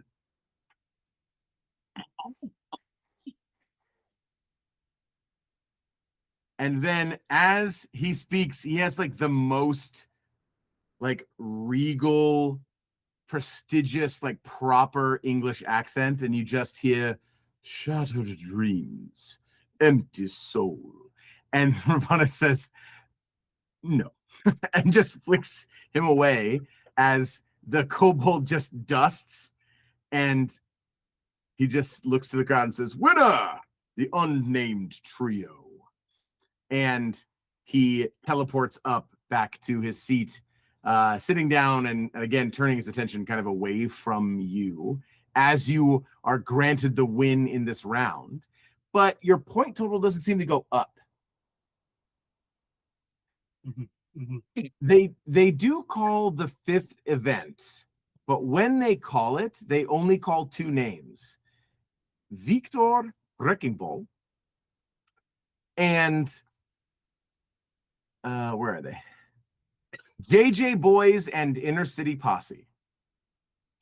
And Victor comes to the stage. He's a very flamboyantly dressed dwarf, and a group of, the best way to describe them is juggalos. They are just insane clown posse looking guys. And they come on stage, and before anyone else can do anything or say anything, you hear like a, yeah, we're the JJ Boys. Yeah, meatloaf. And you just hear this like collective groan, and the remaining tomatoes are definitely getting used, but not on you, as these clowns are just pelted with tomatoes, heckled, booed, and they start to like get angry and start like thrashing mosh pit style, but like uncontrollably, not fun to watch, not fun to participate in. And you just hear them start slinging insults about this whole competition. No one understands them. No one understands their music. We're just the ICP, the Inner City Posse. And they are released from their physical bonds as the ground cracks underneath them, and the pit fiends return and swallow the insane clown posse whole. And Maddie's uncle, my partner's uncle, is so mad right now because he's legitimately an ICP fan in the year of our Lord's 2026, which is insane. Yeah, you got called out on stream. There you go. I'm gonna look at my companions and be like, do you think they know how magnets worked? You know, it's a bit of a shame. I went to one of their gatherings once. A very unique experience. because there is no one to compete against, Victor, this dwarf, is just standing in there in the center of the amphitheater, and he says, so Victor does not get to tell story about horse who got inside house but could not get outside house? Well, what about story where horse run all the way across ocean and Victor must run along water to chase horse across ocean? And Victor chase horse all the way around. Victor chase horse to moon. Victor chase horse back down. Victor chase horse into cave, which is not strange. Horse can fit in cave. And he just starts kind of rambling about this horse. And as he's sort of led off and declared the winner of that round, the crowd is like confused clapping. He won but didn't do anything.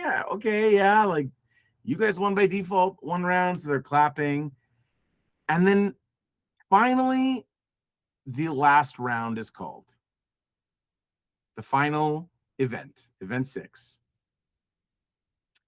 And they flash up on a tapestry, magical tapestry, that there are 6 categories: interpretive dance, break dancing, slam poetry, freestyle rapping, wind instruments, including the recorder, kazoo, and vuvuzela, or string instruments, fiddle.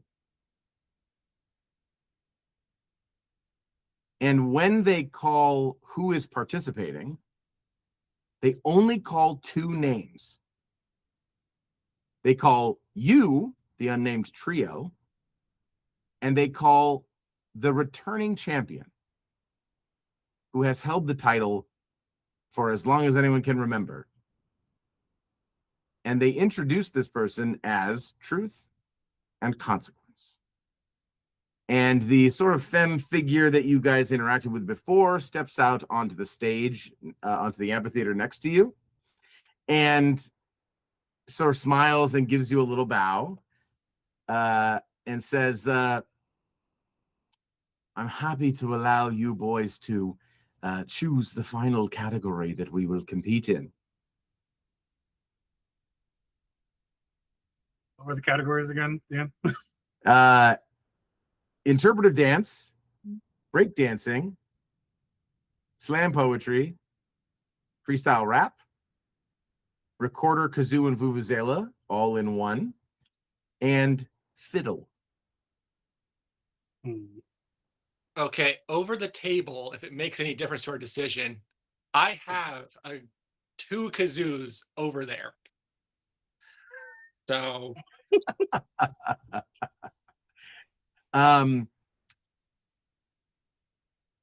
as you are deciding, one thing does happen, which is that your patron steps onto the amphitheater and walks over to you, kind of hobbles over to you. And the patron says, I'm here to ensure that you win. I am ready and willing to invoke a bylaw, a loophole, if you will, in the infernal contract that brought you here.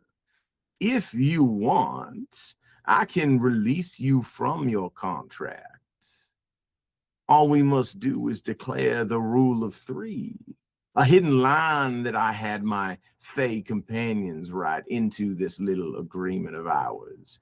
And if you each speak 1 line of this, you will be released, and I will instead compete for the fiddle on your behalf. But I don't want to steal all your glory. If you wish to compete, the stage is yours. But then we wouldn't actually win any money or riches or treasures. No, the bylaw on the contract is not that you would be free of it. It would simply state that I would compete on your behalf as if you were the patrons, which means that you would be entitled to what I promised you. Again, I would keep the fiddle. but our souls would still be in jeopardy. Only if I lose. And what performance exactly are you skilled in? Oh, a little fiddle in here, a little fiddle in there. I mean, he looks old, like very old for a human. Definitely does not look like he even has the strength to hold this fiddle up properly.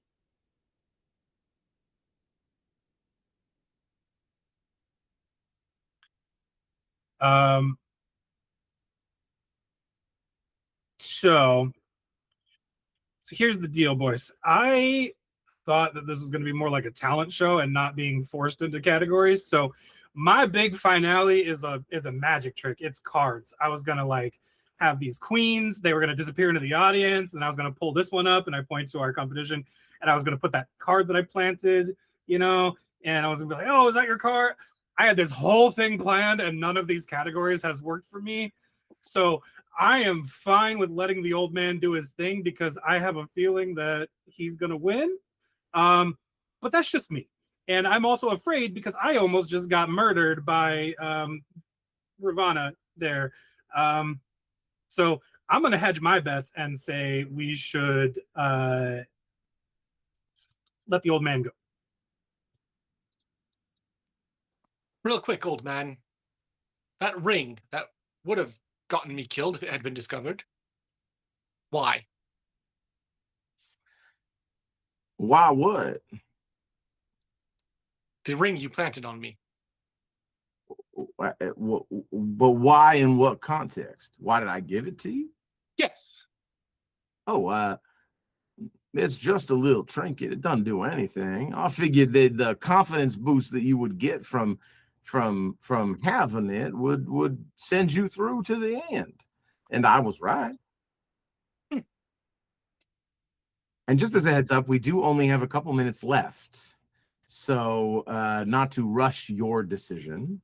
It seems like we are right at the end of what you want to decide to do. One player seems leaning towards allowing the old man to compete. I mean, I could pull something out of my ass, but if the old man's got a plan to beat this person, I mean... Yeah, I'm okay with letting him do his thing. All right, it's only our mortal souls on jeopardy. Let's go ahead. Did you want your ring back, actually, man? I offer to play the fiddle along with him because I also took the proficiency. He kind of smirks, and as he does, he pulls out a sheet of paper that has 3 lines on it. It says, 3 shall not be slighted, severed, or separated. 3 shall not be infracted, or impinged.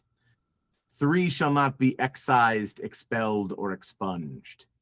And as each of you speak one of these lines to allow him in your place, he drops this, not a glamour, but almost like a transmutation.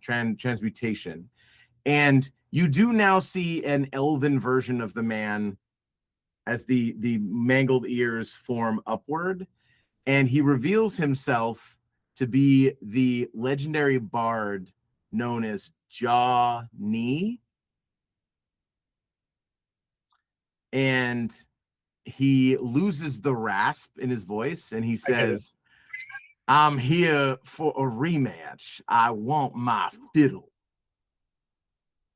By the gods, it's Jaw-Nee.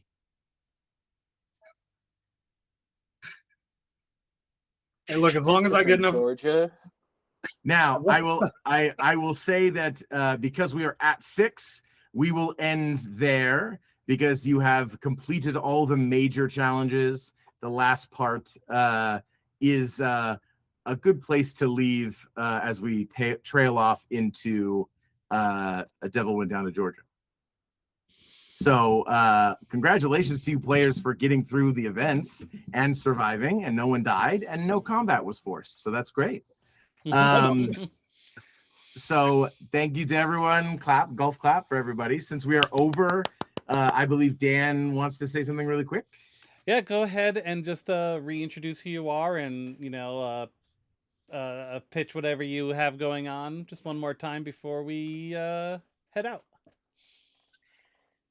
Yeah, Cass, that's me. I am the Wikipediam, a hoard of treasured knowledge about this lovely game. And I am a professional dungeon master on Start Playing. If you are looking to hire me in the Sacramento area in person or online, I am available, and also available to guest on other streams and run for charities. That's my thing. So thank you for joining. And now the torch is passed to the players. Chris? Oh, hi. Chris, I am not a professional D&D player or DM like Cass, but we're here to save the cats. I did think of something to plug. If you don't have cats, but you have fish and you want locally home solar grown food for your fish, check out pufferpantry.com. So One of our friends local, pufferpantry.com. Yeah. Sorry, local as in like near Sacramento, California local. So but ships everywhere. Ships everywhere. I don't know. If I get to plug something, I might as well plug that. Absolutely. Aspen. I'm Aspen Hunter. I don't really do any tabletop professionally, but I wanted to come and help raise some money for the cats. So, yeah, that's me. Ooh. And last but not least, Jonathan. Yeah, let me try something real quick here. We'll see if a friend comes. But yeah, I'm Jonathan. I guess all I really have to plug is I'm on Blue Sky at us and ampersand. That's like the and symbol spelled out, ampersand. And my cat's on Blue Sky as Furthermore Anarchist Rogue. That's at FURTHERMOORE. If you like cute cats and liberatory politics, I'd recommend following. So basically, And- if you read Dungeon Crawler Carl and enjoy it. I guess I need to read that at some point. But I may be trying to put together some like some pre-made adventures for different systems and publishing them. So I'll probably post about that on Blue Sky if you want to see if I finish that. Hell yeah. Very nice. That's all I got to pitch. Thank you again, Dan. Thank you to everyone, OD&D, everyone participating in the Meowrathon. Thanks for letting us go over a couple minutes. Yes. Bye-bye. Thank you all. bye-bye. We're almost at $600, guys. What? You guys are all awesome. Everyone participating is awesome. I can't do it without you guys for sure. So everyone, stay tuned. We will have our next game, which is Pokemon Catastrophe. Woo! Yeah. Where's my mouse? There it is. Bye-bye. Bye-bye.